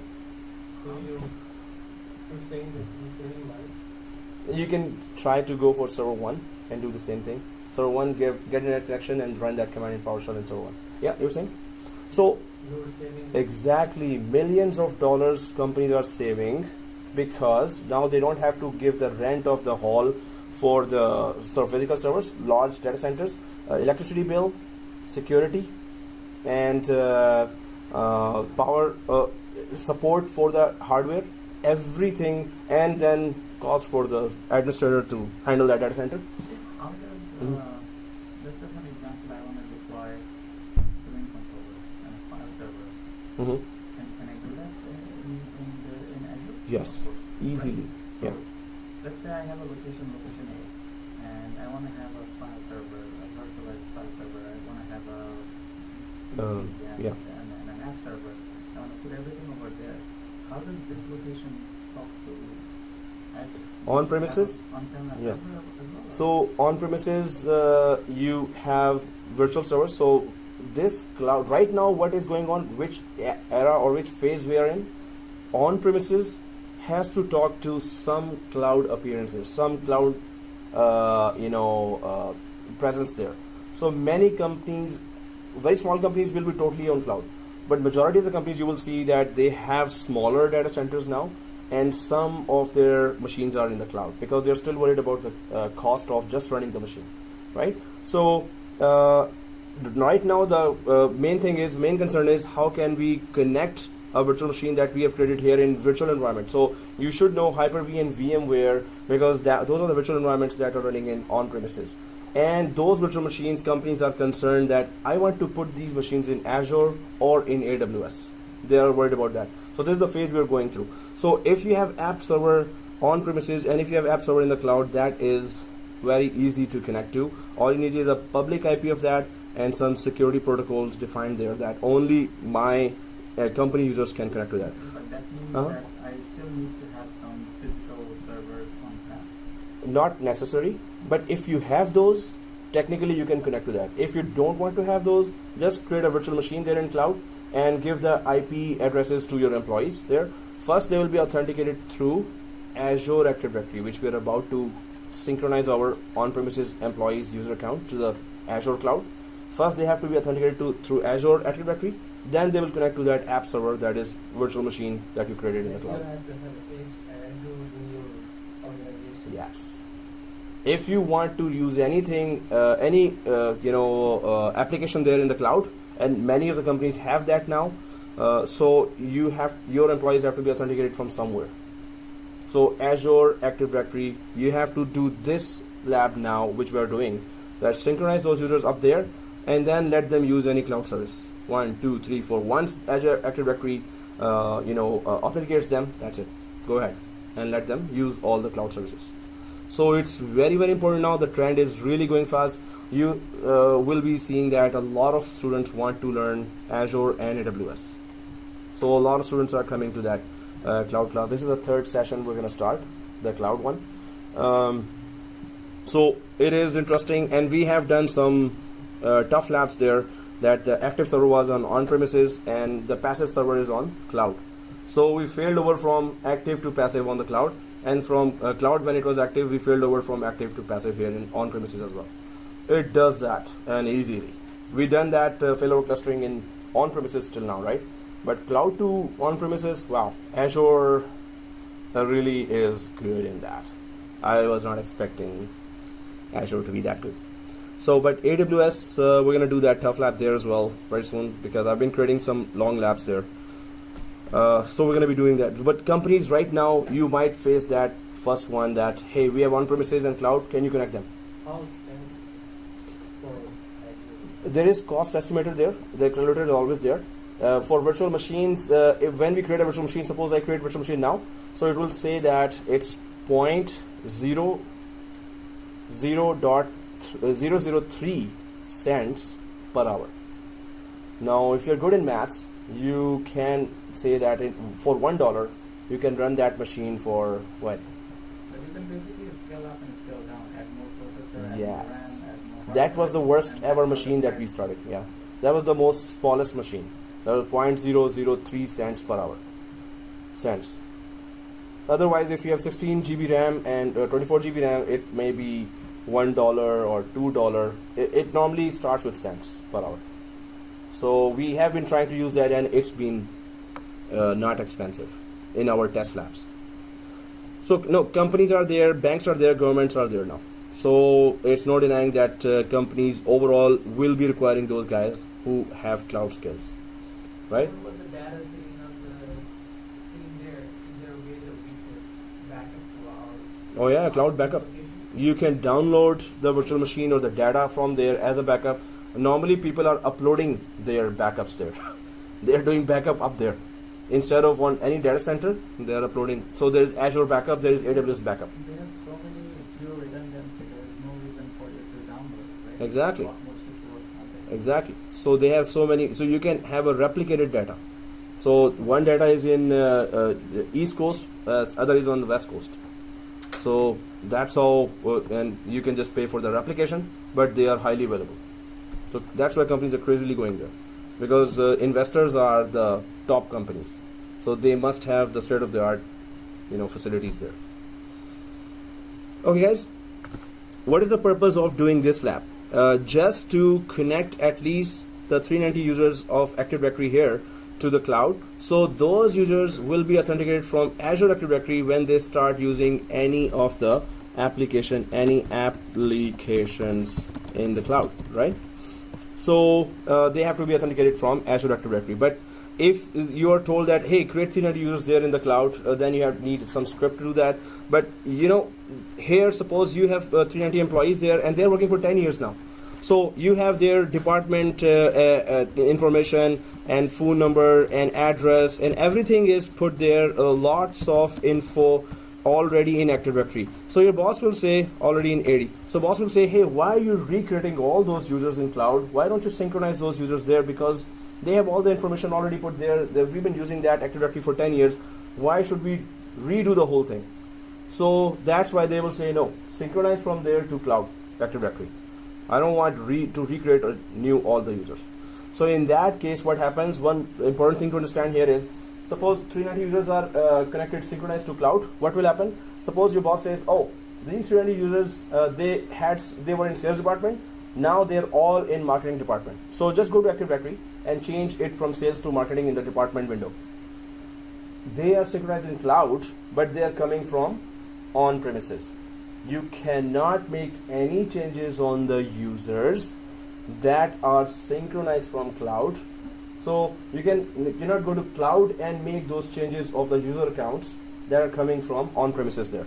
You have to go to on-premises, make the change, and then synchronize that change here. To the cloud, to Azure cloud, right? So any change you want to make in the on-premises users account, or just change the department, suppose. So you have to go down there, make the change, and synchronize here. But whichever users you have created directly in the cloud, you can directly make those changes there in the cloud. It syncs to the releases. It can sync. You can sync from cloud to on-premises as well if you want. By default, it's from on-premises to cloud. It syncs one way, Just and like that's a not that's backup, yeah. It is we. like So this is data synchronization. yeah. The users backup. Replication. Replication, exactly. So this is replication, right? So once we go through this lab, we'll understand that, oh, okay, that's how we manage users in the cloud. But those users which are coming from on-premises, so we need to understand these concepts, right? So if you're in the cloud, so guys, let's go for the first step. First step is that make sure that we have 390 users in our domain controller. So let's go to server 1 and check it out. Second thing, we need to connect our domain controller to internet. So server 1 here, server 1, and I'm just going to open Active Directory here, tools, Active Directory user and computers. Actually, we started late a little. And there you go. I don't have 300 users. Oh, okay. So I'll just create, everyone has 300 users? Exchange users folder is there? Exchange users containers, you have it. Nasser, Moses, Yasmin, Dinesh. Okay. You have 300 users. Okay. So exchange user container. So I'm just gonna right click and create a container here. Exchange. You don't have to do that because I don't have those 300 users. It's a new environment and I'm not sure why it's not there. EU, because this is your exchange users container already there, and I'll just quickly create that one user. I think you already have that, so you will just know, because I've done that so many times. My Azure cloud has these users from last 5 years being synchronized from different labs. So I'm just gonna create user John here, and that's it. Just one user I'm just gonna migrate. In your case, you're gonna migrate 390 users there, right? Okay, first thing is that we have 300 users. So Nasir, you're there? Server 1, Active Directory user and computers. Oh, Dinesh, you have 300 users there? No, in your server 1, Active Directory user and computers? Yep. I don't know. We are not there. Hmm? Server 1? Yeah? Yeah, last time I just reached. Oh, okay. So, sales department, exchange users, you don't have. So, right click here, click users, right click users, right click. And just create one user, new, go to new. Oh, right click again. Oh, new, yeah. New. And go to user. And just create your name user, Thinesh. Okay. Create a user called Thinesh. Okay guys, so we must have any amount of users. The main thing, how to connect your on-premises Active Directory to cloud Active Directory, that's the main thing to understand. If we get that idea, if there are any questions, then we can know. Seriously, it's done. Oh.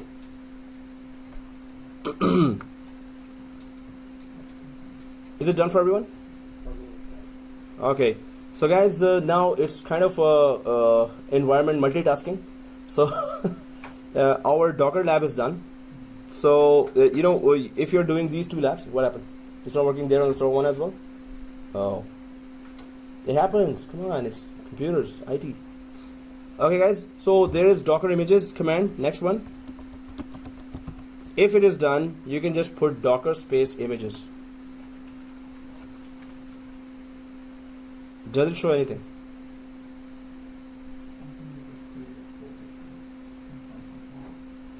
No, actually it starts showing me images, so my images were not really downloaded. But do you see under repository something written and tag something written, image ID something written? Yeah, server for Didn't you also see that? Or is it still working? my screen is Downloading. You see that, right? I don't see that because something happened and the lab actually failed. So if you see that, Nasir, you see that too? Or you're typing, right? Mm-hmm. Says, So go for next command.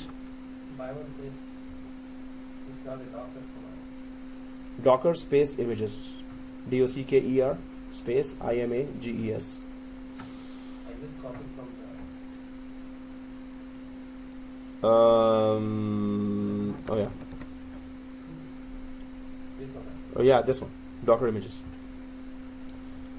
Guys, those who were successful in downloading the images, the last command, go ahead and run. It will open a command prompt that is a container. So go ahead and run that if you are done with the images. Yeah. If it's not working, then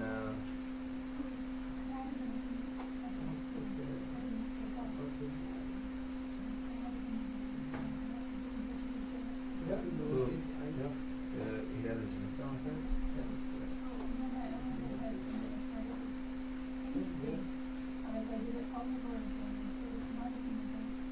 It's not pasting?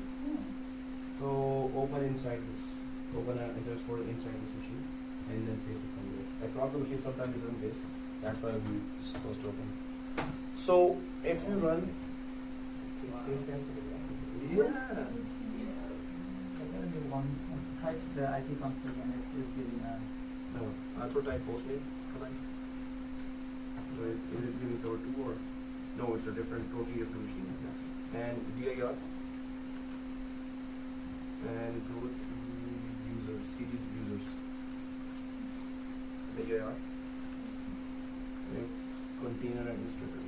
That is the main thing. Yeah, you're there with the Docker as well. So you can go for the last command here, which is this one. Yep, you're there. Docker, last command.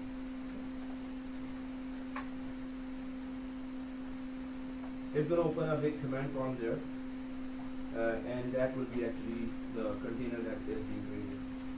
And inside the container, we're going to run ipconfig. We're going to run hostname command. Yeah, it is still. This is saying that it is creating a container. That is about So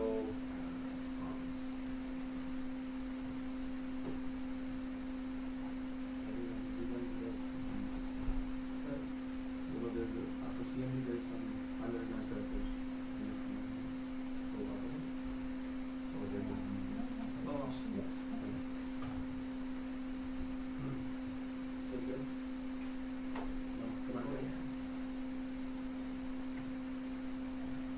Press enter. Oh, that's the previous lab. No, it did it open. So type ipconfig. Yeah, this ipconfig type here. And type hostname command. Hostname. Press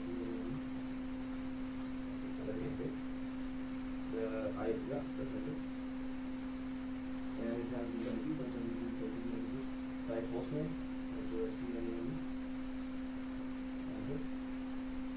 This is different hostname. Type dir, and go to cd users and press enter. cd space users, press enter. Okay. And dir, enter. Now you see container that installed. That's the proof we are inside a container. So that's like oh, still going on. It doesn't have a GUI or anything. Then it's developer talk. Okay.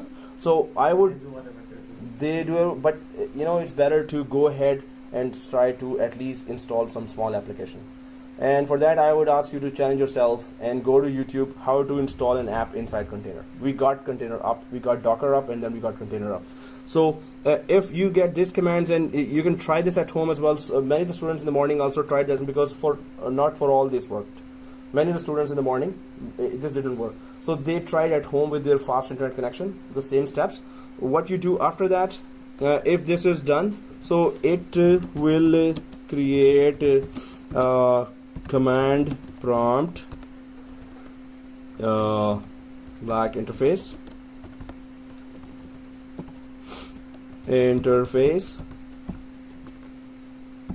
and then run type ipconfig and enter. Then go for type host name and enter. So this is what you did. Then type cd users, then enter. Then type dir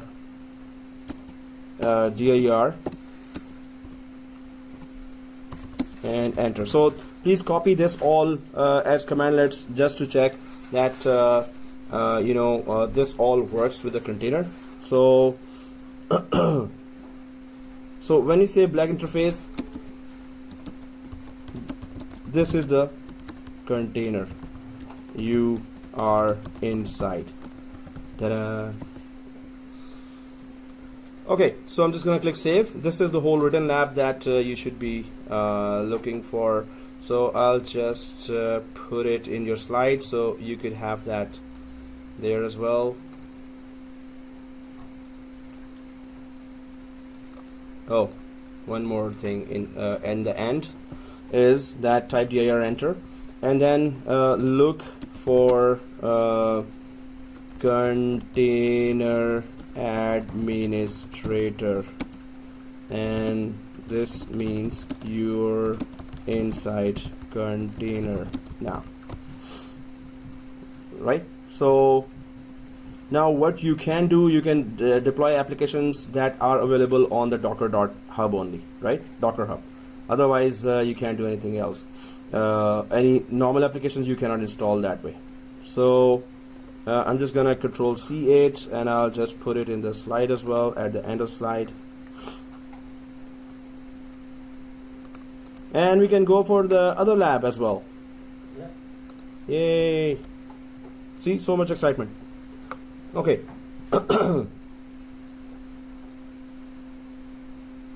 Okay, so we get to know that, okay, we have to install a Docker, we have to install container.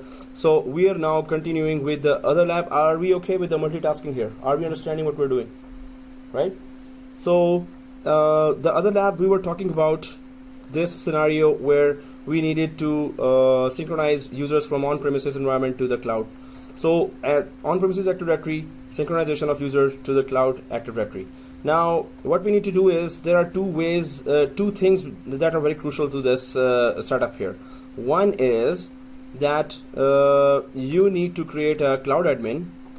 So, okay, before that, we need AADC to connect our on-prem Active Directory to Azure Cloud AD, Active Directory. So what is AADC? Azure Active Directory Connector. We need a software that is called AADC, or Azure Active Directory Connector. Azure Active Directory Connector. So we need that. But once we have that tool downloaded inside the server one from our Azure Active Directory, we're going to install that AADC here. We're going to download and install that AADC here, right? But that tool needs authentication from a reliable source. What authentication are we talking about? We also need to create an account in Azure AD, Azure Active Directory, which has global administrator privilege. Why? Why do we need that? This account will connect our on-prem AD to cloud AD. So if we don't create that global administrator account in the cloud and don't change its password, so when AADC says that, okay, give me your credentials for Azure and give me your credentials for on-premises Active Directory environment, it's going to ask both credentials. So Azure credentials, you have to give this global administrator account that we're about to create now, right? So if that account is not there, you cannot connect through AADC, the Active Directory, to the cloud, right? So AADC connects us from on-premises to cloud, and and it will do that with this global administrator account that you create in the cloud. Do you understand that? Right? What is the difference? Global administrator. So global administrator, so we're going to create a normal account here in Azure Active Directory. We can create as many accounts, right? So we create an account, but we don't create it as a normal user account. We're going to give it global administrator. Global administrator has all the powers to do anything inside Azure Active Directory. Super admin. It's like a super admin. It's like the administrator account, domain administrator account we have here. That has every privilege to do anything. So this has every privilege to do anything as well. Hence, it's gonna let the on-premises Active Directory connect to the cloud. So do we understand that? Okay, let's go ahead, guys. So let's go to Azure and create this account, which is global administrator. It will be your name, admin, and then we're gonna go for that domain name. So let's go back to our cloud. It's gonna be a little tricky, but once we go through the cloud related lab, you're gonna find it at least easy the next time when you're doing it in production environment. So I'm in the Azure Active Directory now, and do we all see that Azure Active Directory on the left side? Click that. Azure Active Directory on the left side. Yeah. This one, right? Azure Active Directory. So then we go to users and groups here. This one. Users and groups. And then we go for all users here. This one. All users. Right? So once we click that, there's a new user written here. In my case, in your case, it will be all empty here. But in my case, it's all filled because I did it a couple of 100 times. Okay, so let's create new user here. Because without that, we cannot connect on-premises to cloud. And that, because that user will be given Active Directory domain privileges. No, I already have my own account over there. Oh. I promote that account to the global admin. So if you have an account, which is we call it credit card account. Right. That's the account with which you create the account. That account cannot be used to connect AADC because it's not going to accept that. it needs a global administrator account. So guys, here, do you see when you click add user or new user, do you see the name here? Okay, go ahead. So my first name, global admin. I'm just putting my first name, global admin, right? Second thing, now be careful here. I'm just gonna Control A, Control C here, and type here in username as well. First of all, if your information is correct, it's gonna give you a green arrow. Otherwise, it's gonna give you a red one. So username, I'll just put that here again, but that's not all. Now be careful, yeah. So you have to put the domain name. What is the domain name right now? We never created any domain here, right? So if I hover over that, you have to see it quickly. There's a domain written there, and in front of the domain, the whole longest at the last line. I'm gonna hover that again. Domain colon and this one, right? So check. There's a very long name there, Yeah. including your Hotmail account or live account. So this whole thing, this username, put at, and then put the whole thing here. Can we copy? I wish. No. Make sure the spellings are correct, otherwise it will keep on giving you errors. So if you had gone for some very easy Hotmail account, so this would be the time to reap the rewards.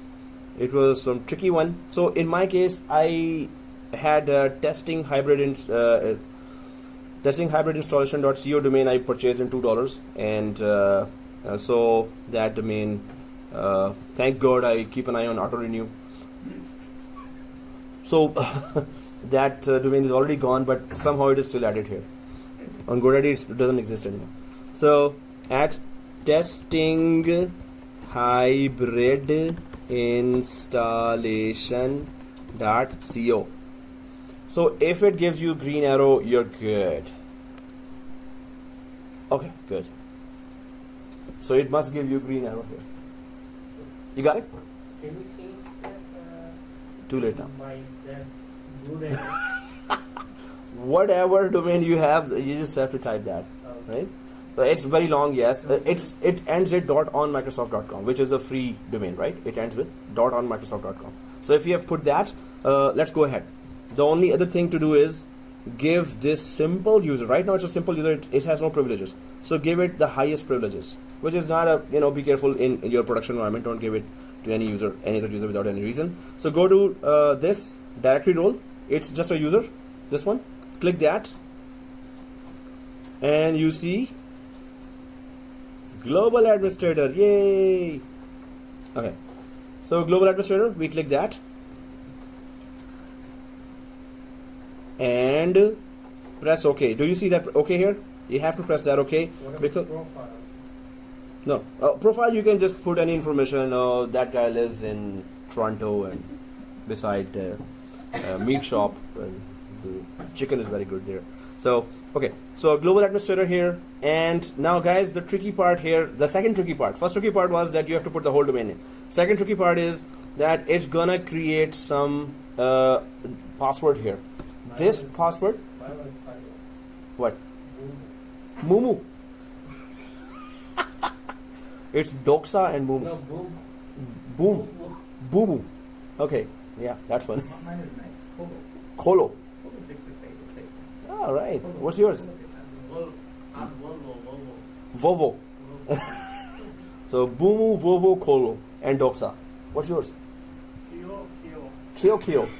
So we are learning Chinese today. Okay. So we have no idea what that means. And Yasmin, what's yours? Okay. It's a silent one. Okay, let's go ahead, guys. Show password here. Can you change that? No. So the tricky part here and the most important part here is this password cannot be used to connect AADC, to connect the on-premises to the cloud. The only thing you can do is, and I had to troubleshoot that for 2 hours. So in very big forum at the last one, please log in from this user and change this password, then log in back from your credit card account, and then use that and it will work. So nowhere else it was saying that. But anyway, we have to troubleshoot. So we have to change this password. Just so what we need to do is open the notepad, copy the whole thing, Control A, Control C, copy the whole username because we have to log out from our current account and log in from this new account. See, so I've just copied the whole thing here, and my password, which is doxa4295, capital D, doxa4295, doxa4295. So I've just copied my information there, so I'm just going to click create now. Go ahead and create. So once you create that, we have to sign out from our current user, whichever that is, and I hope you remember that password because with the credit card it is associated. So I'm just going to sign out from here, and I have to sign in from this global administrator now. Do you understand that? Once you are signing in, it's going to ask you to change the password then and there while signing in. Go ahead and change the password, put class password, and then temporary login, and then log out from there, and come back and log into the credit card account, right? So sign out from the credit card account that you have right now, and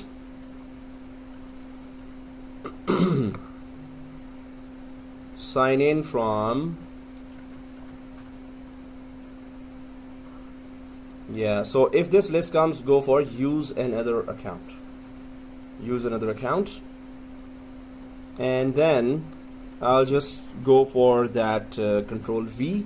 That's my first name, global admin at this domain.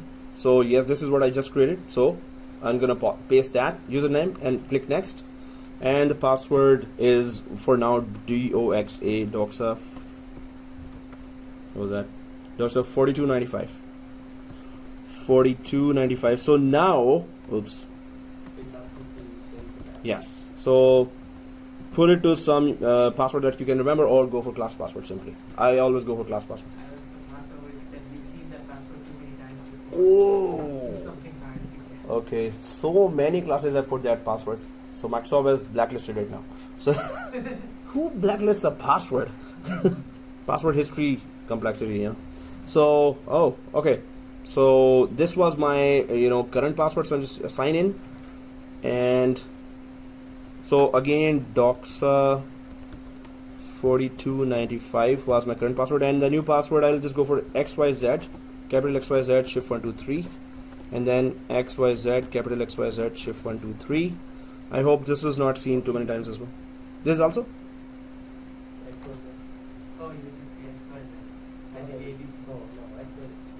Oh, it accepted that. Not too many people have tried XYZ. Otherwise, we'll have to go for someone else. So we are logged in from, so just click maybe later here.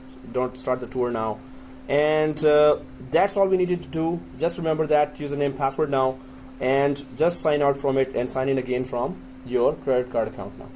Right? Sign out from this one. We don't need to stay signed in with global admin. So sign out and sign in again. But now the new password, just remember that, because we're going to use it in ADC to connect it to the cloud.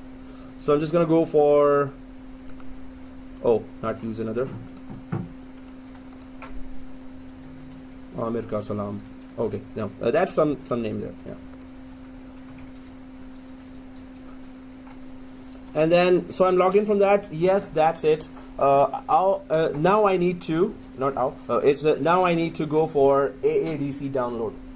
AADC tool is available on the Microsoft site, or it is available when you add a new domain there. That's another long process, but we can just Google it. If you're on Azure, we have to Bing it. So let's Bing. Doesn't have these tools, doesn't have that connector built in? Like They have, it's, when we go down, they keep on changing the link, and sometimes we had to just go for here and there. So instead, just put AADC, because that link inside our Azure will take you to that download link that Microsoft has. That's only one download link there. AADC I'm just putting there, and it is a Microsoft actually tool there. See, Bing sucks. What? All other types of AADC, some indigenous services Canada. What? except for their own. Azure AD Connect. Yeah. Okay. Just put Azure AD Connect, and it should just take you there. Azure AD Connect. Okay, and download. I would have just put download here. You know, if you have googled it, it would have been very easy. Why did I Bing it anyway? So download. Yeah, AzureAD Connect download. It better work now. Yeah, there it is. Download Microsoft AzureAD Connect. It's a very small file, so click that. Small file? 80? Oh, nice. Megabyte. 80. MB. So it's kind of small. Okay. So this is it. Microsoft Azure AD Active Directory Connect. If you find this, so type Azure AD Connect download. You're there, right? Okay, good. So click download, and that's it. Hmm? Where is it? We all started that, right? Together. So download with this URL already exists. Resume. Now why I'm downloading again? Because you know, if the previous one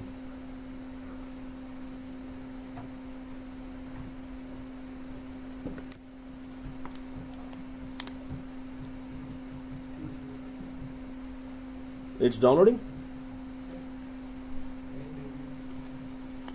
Whoa, slow. You know, I have it already downloaded there.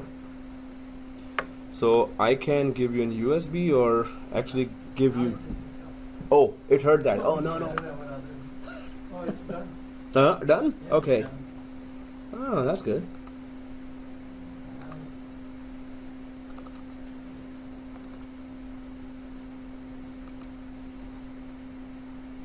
Azure.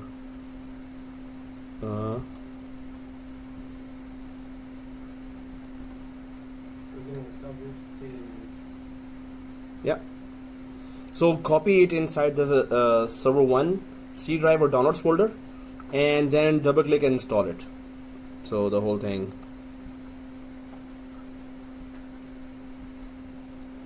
What? Oh, there it is. AzureAD Connect.msi.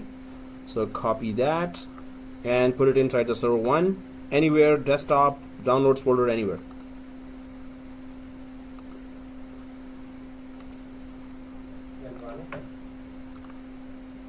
And then run it as well. Just if it's a small software, just next finish.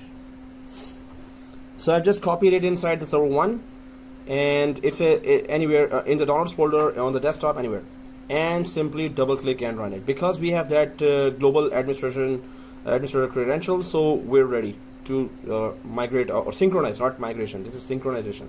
The users stay here as well as they are in the cloud now.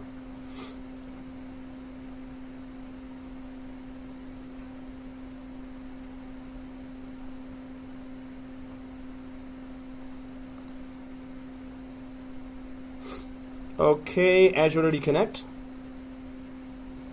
Okay guys, let me know when you're on this site. Just oh well, just go ahead. I agree to the license terms, and you don't have to stop here. Just go ahead and continue. And express settings. So I'm just gonna go for express settings. Express settings. Okay, are you there? Connect to AzureAD. Dun-dun-dun-dun. This is a test of your credentials and connections and everything. Dun-dun-dun-dun. Okay, so connect to AzureAD. Now it needs that credentials of global administrator account that we asked about. So that we created there. So I have copied that on Notepad already, and I'm gonna paste it here. Every time it doesn't work, paste. Oh, it worked this time. Wow, it heard that. I heard its feelings. I should write more its feelings, because then I have, as a punishment, I have to type the whole thing here. So XYZ caps XYZ shift 1 2 3. Now am I connected to internet already? Yes, I am. So here, connect to AzureAD and click next.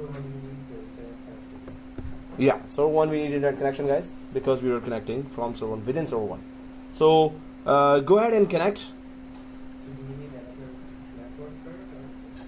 No, we need another network card because we need the local network adapter. and we need a second network card for internet connection. Oh, you need to lock? Leave it open, it's okay, doesn't matter. Sorry. No, just kidding, come on. Come on. Right.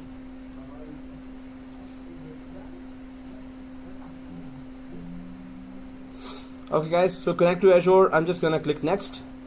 Please work, please work. In production environment, just say it, silently. Please work, please work. Okay, if it works, you will see connect to ADDS. So it did connect to cloud successfully. So connect to ADDS means on premises. What is your local, which is NetAdmin, right? Okay, so please connect to internet. Though add a second network card for this one. Don't use the same network card for internet.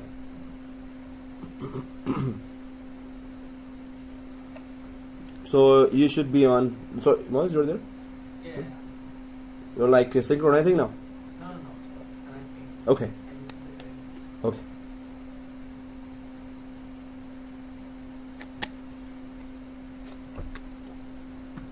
So please come here and put your NetAdmin.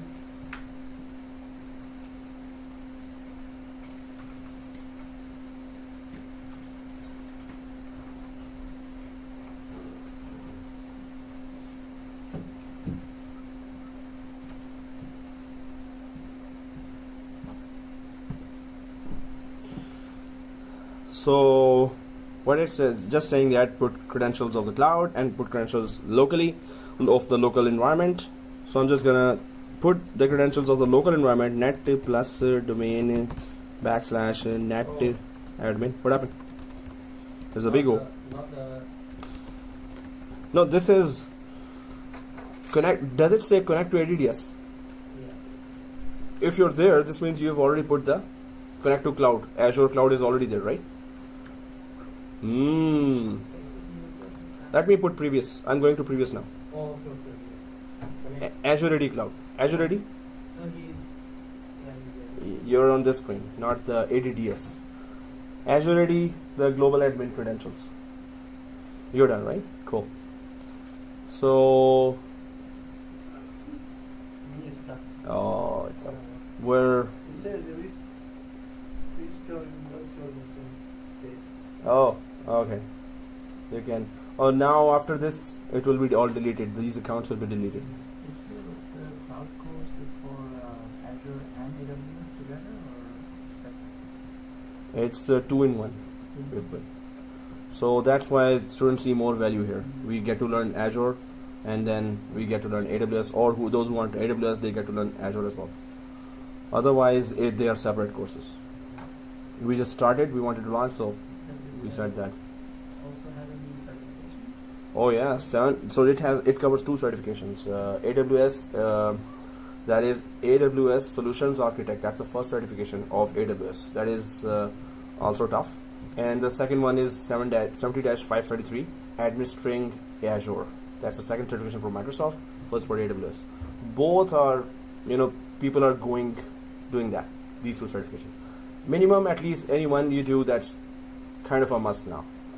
That you must do any one of the certifications at least. Okay, guys. So and connecting, right? But it didn't say that there's error or something. Good. So far so good. You have internet, right? Mine was saying connecting for a very long time. Oh. So you have internet connection, right? You made sure you opened a website and it's okay, right? Because after a long time, if it says, "Oh, cannot connect," so just double check just open inside, any website, cnn.com or something. So guys, connect to AzureAD, and I'm just gonna click next and it connected to Microsoft Online to verify, and global administrator it got. Now then, next one, net plus domain /netadmin, and then go to password. So definitely it's a local environment. My one is verifying the global. Perfect. So yeah, it may be going ahead. So you should be seeing next screen, this one, Nasir, this one, right? So you know what to put here? Your local credentials for the Active Directory, net plus domain /netadmin, and password. So if you have put that, guys, those who are already there, you could go to next, because all the rest is to send these guys to Moon now. No, not Moon, to Azure Cloud. So the next would be this AzureAD sign-in. So I've already put the local credentials, right? So you should be on this screen now. It says that netplusdomain.local is not routable. Of course, our domain is not accessible from internet right now, which we don't want actually. We just want the users to be synchronized to our Azure Active Directory there without us going directly on the internet. So it's okay. We do not want this domain to be accessible from internet anyway. It's a local domain. So if it says, oh, you're not, so just yeah, whatever. Just ignore that and click next. Sorry. Yeah. The continue Previous. without any verified. Oh yes, check that.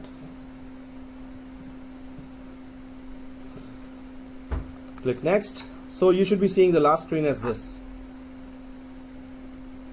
That's what you're ahead, right? From the credentials area. Yes. Okay.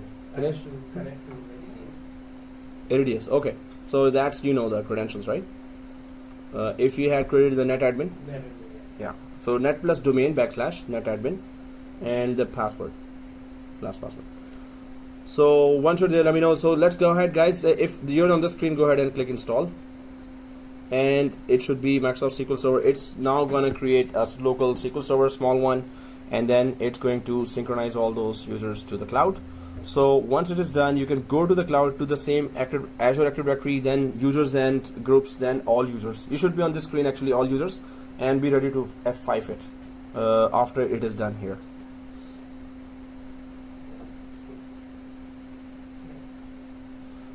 So we're good with that Monday and Wednesday, right? And Monday I'm coming at 7. Why? Actually, I didn't want Monday, but there's no other day available. So Monday I have been given class in Georgetown at till 6. So I'll try to run from there by 5:50. So hopefully I would reach here by 6:45 or. So by 7 we should be starting. So we can go till 10 or we can go till say 9:30. It's up to you then. And yeah, Wednesday it's 6:30 to 9:30. We can even start 6 if you want. Wednesday is 7. No, Monday. Monday 7 to 9:30 Because my daughter has a school on Wednesday. 6:15 to 6:45. I think that was 7. Drop her. Yeah, kinda. You said Tuesday. Tuesday was other class. Tuesday is the Soviet. Yeah, Thursday is the Soviet. that's good.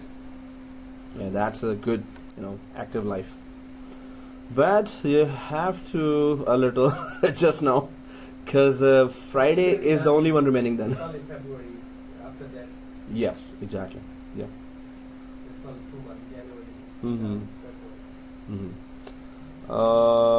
So you can make it at 7 because, Yeah. but On Wednesday. initial concepts when we start the class. Thursday. Thursday I'm blocked.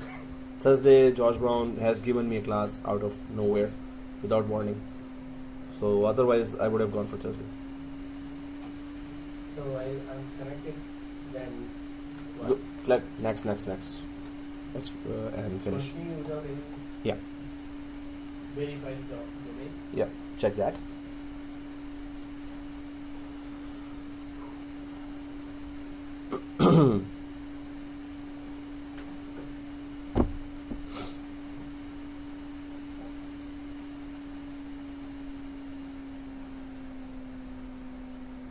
Once installed, SQL Server.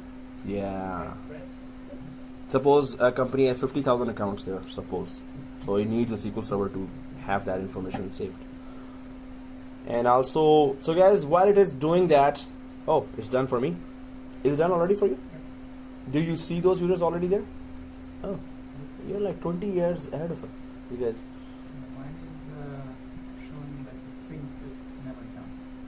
Um, On the Okay, on the cloud. So here, if it is done, it will show this configuration complete, and some of these next suggestions will be there as well. But if we go to the cloud here, so again we have to be there on Azure Active Directory and then go to all users. So guys, the first thing we need to check here, do you remember what was the what was the password you were using for the 390 users there? When you create that user from script, the password is password1, capital P, ASSWORD 1, number 1.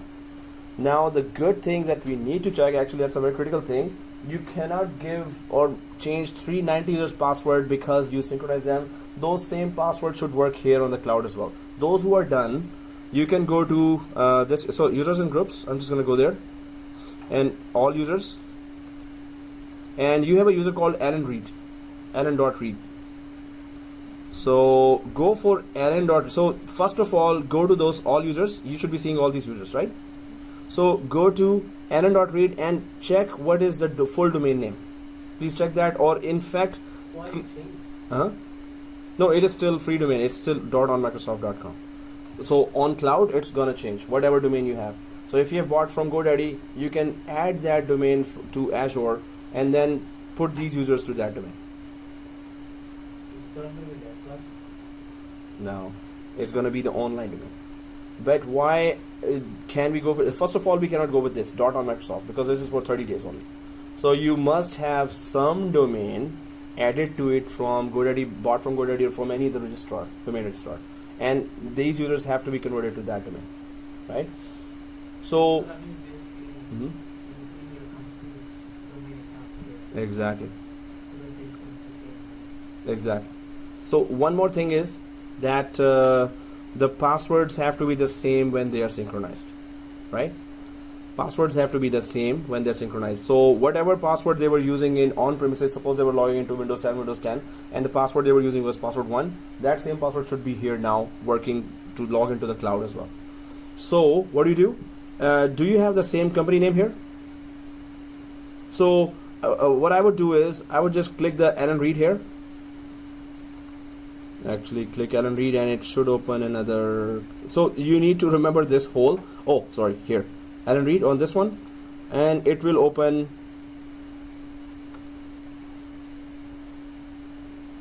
information for Alan Read. So all I need to do is, because I don't want to remember everything, I'm just gonna copy the whole thing from here,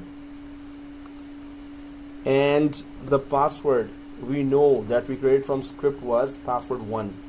That password must be working with this just synchronized account, newly synchronized account. How do we test that? We sign out from the current credit card account, sign out, and now sign in from that employee account, Alan Read. So it better work here right away. With the new domain, it better work right now. So if it works, then this means Azure is also authorizing you, authenticating you, and then you could let this employee use company's cloud applications as well, right? So here I'm just going to go for use another account, and I'm just going to put Alan Read there, the whole account here, this one, next, and the password is capital P ASSWORD 1.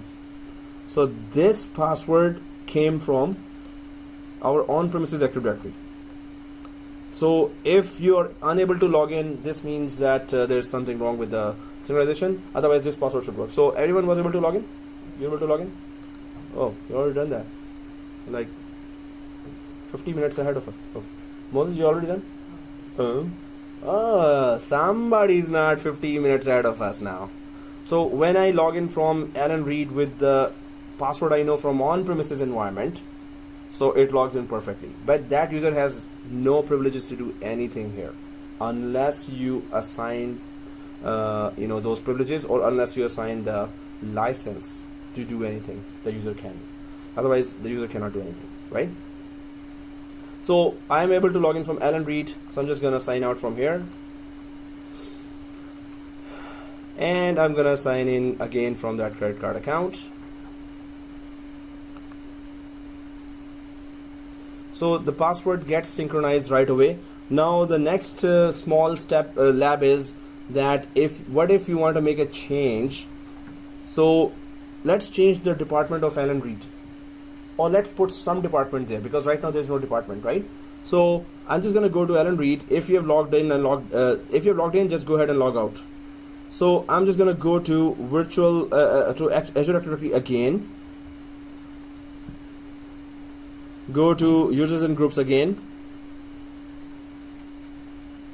All users.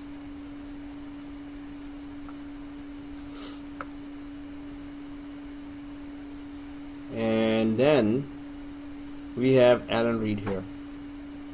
So if I click the Alan Reed account, then on the left side we have profile here, right? So if you click the profile, wherever is the department written there, I would want to just change that department. So if I go down here in the profile, there's a department, and let's change it, right? You can change it? You can, right? So we cannot change it because the users are coming. We have to go down to on-premises, change it there, then run the AADC again connector. It will synchronize that change, and then it will come here, right? So we can do that too. So let's go to our server 1 here. Server 1, Active Directory is still open. Server 1. And users, so go for Alan Reed user. I'm just going for user John here. Go for user Alan Reed, and the user that I created is, I cannot even find that. Oh, exchange users, in the exchange users. So go for Alan Reed. I have just created one user there. So I'm just gonna go to the users, double click that properties of the users. So John is there, double click that, or Alan Reed is there, double click that, and go to profile, no, organization. Go to organization. There's a department attribute. So I'm just gonna put here sales.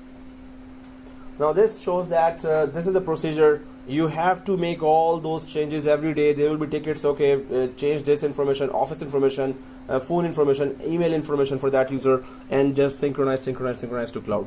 So sales, I'm just putting that sales for that user done. So click OK here, and now what you need to do is you have to run that tool again. Configuration complete. If you have PowerShell commandlets for that, you can just run it after every 3 hour, every 2 hour automatically, or right now you can run it manually if you want that change seen now.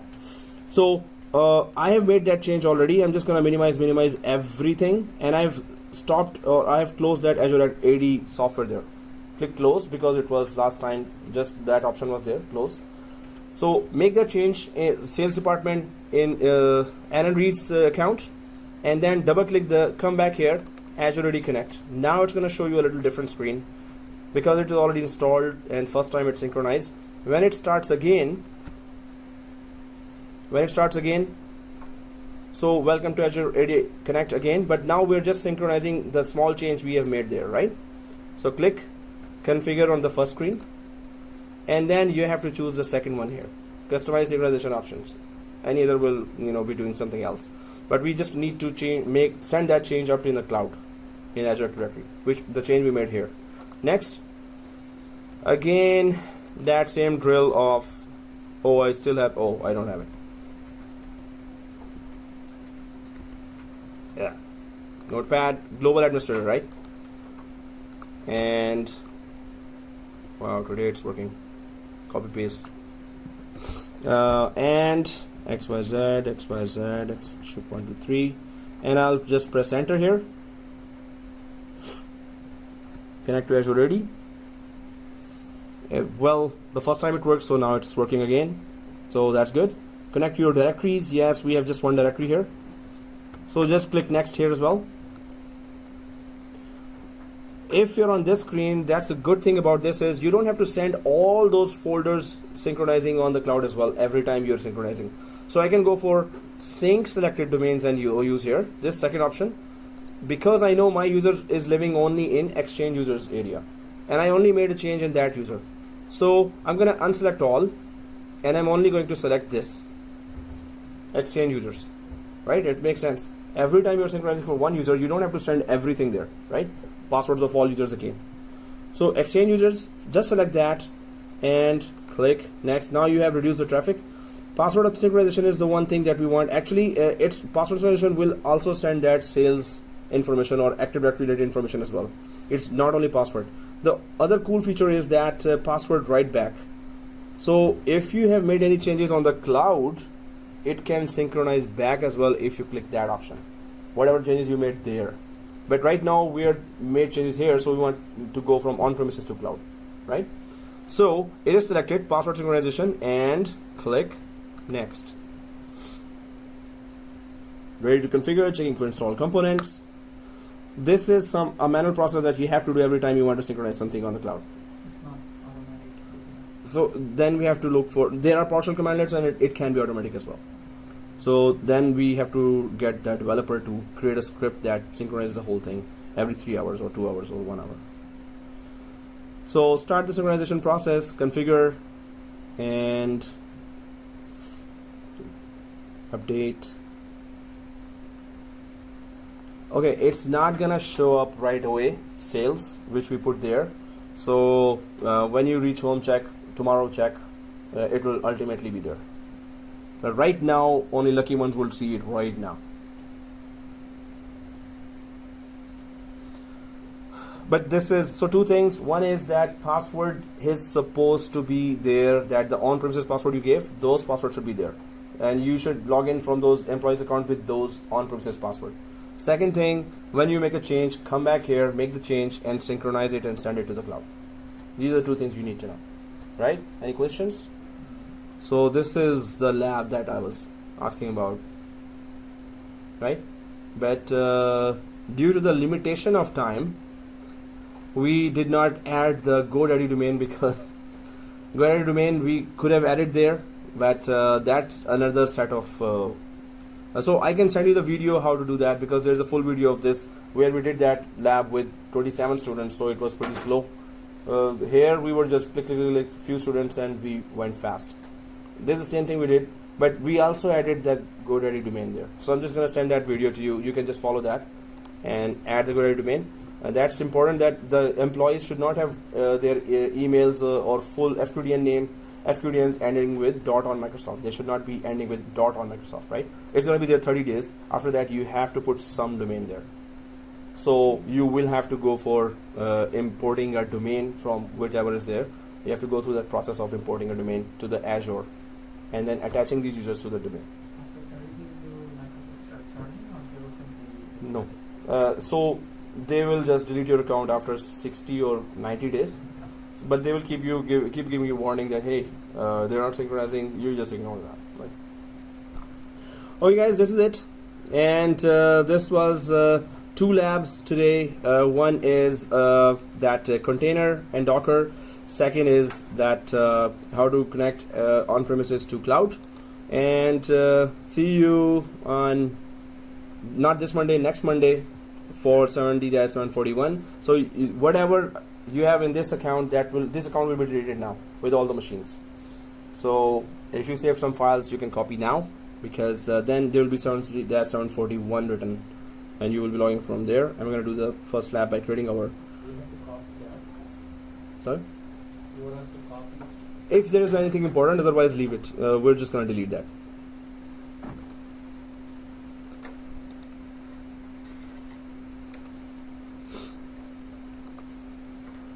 All right.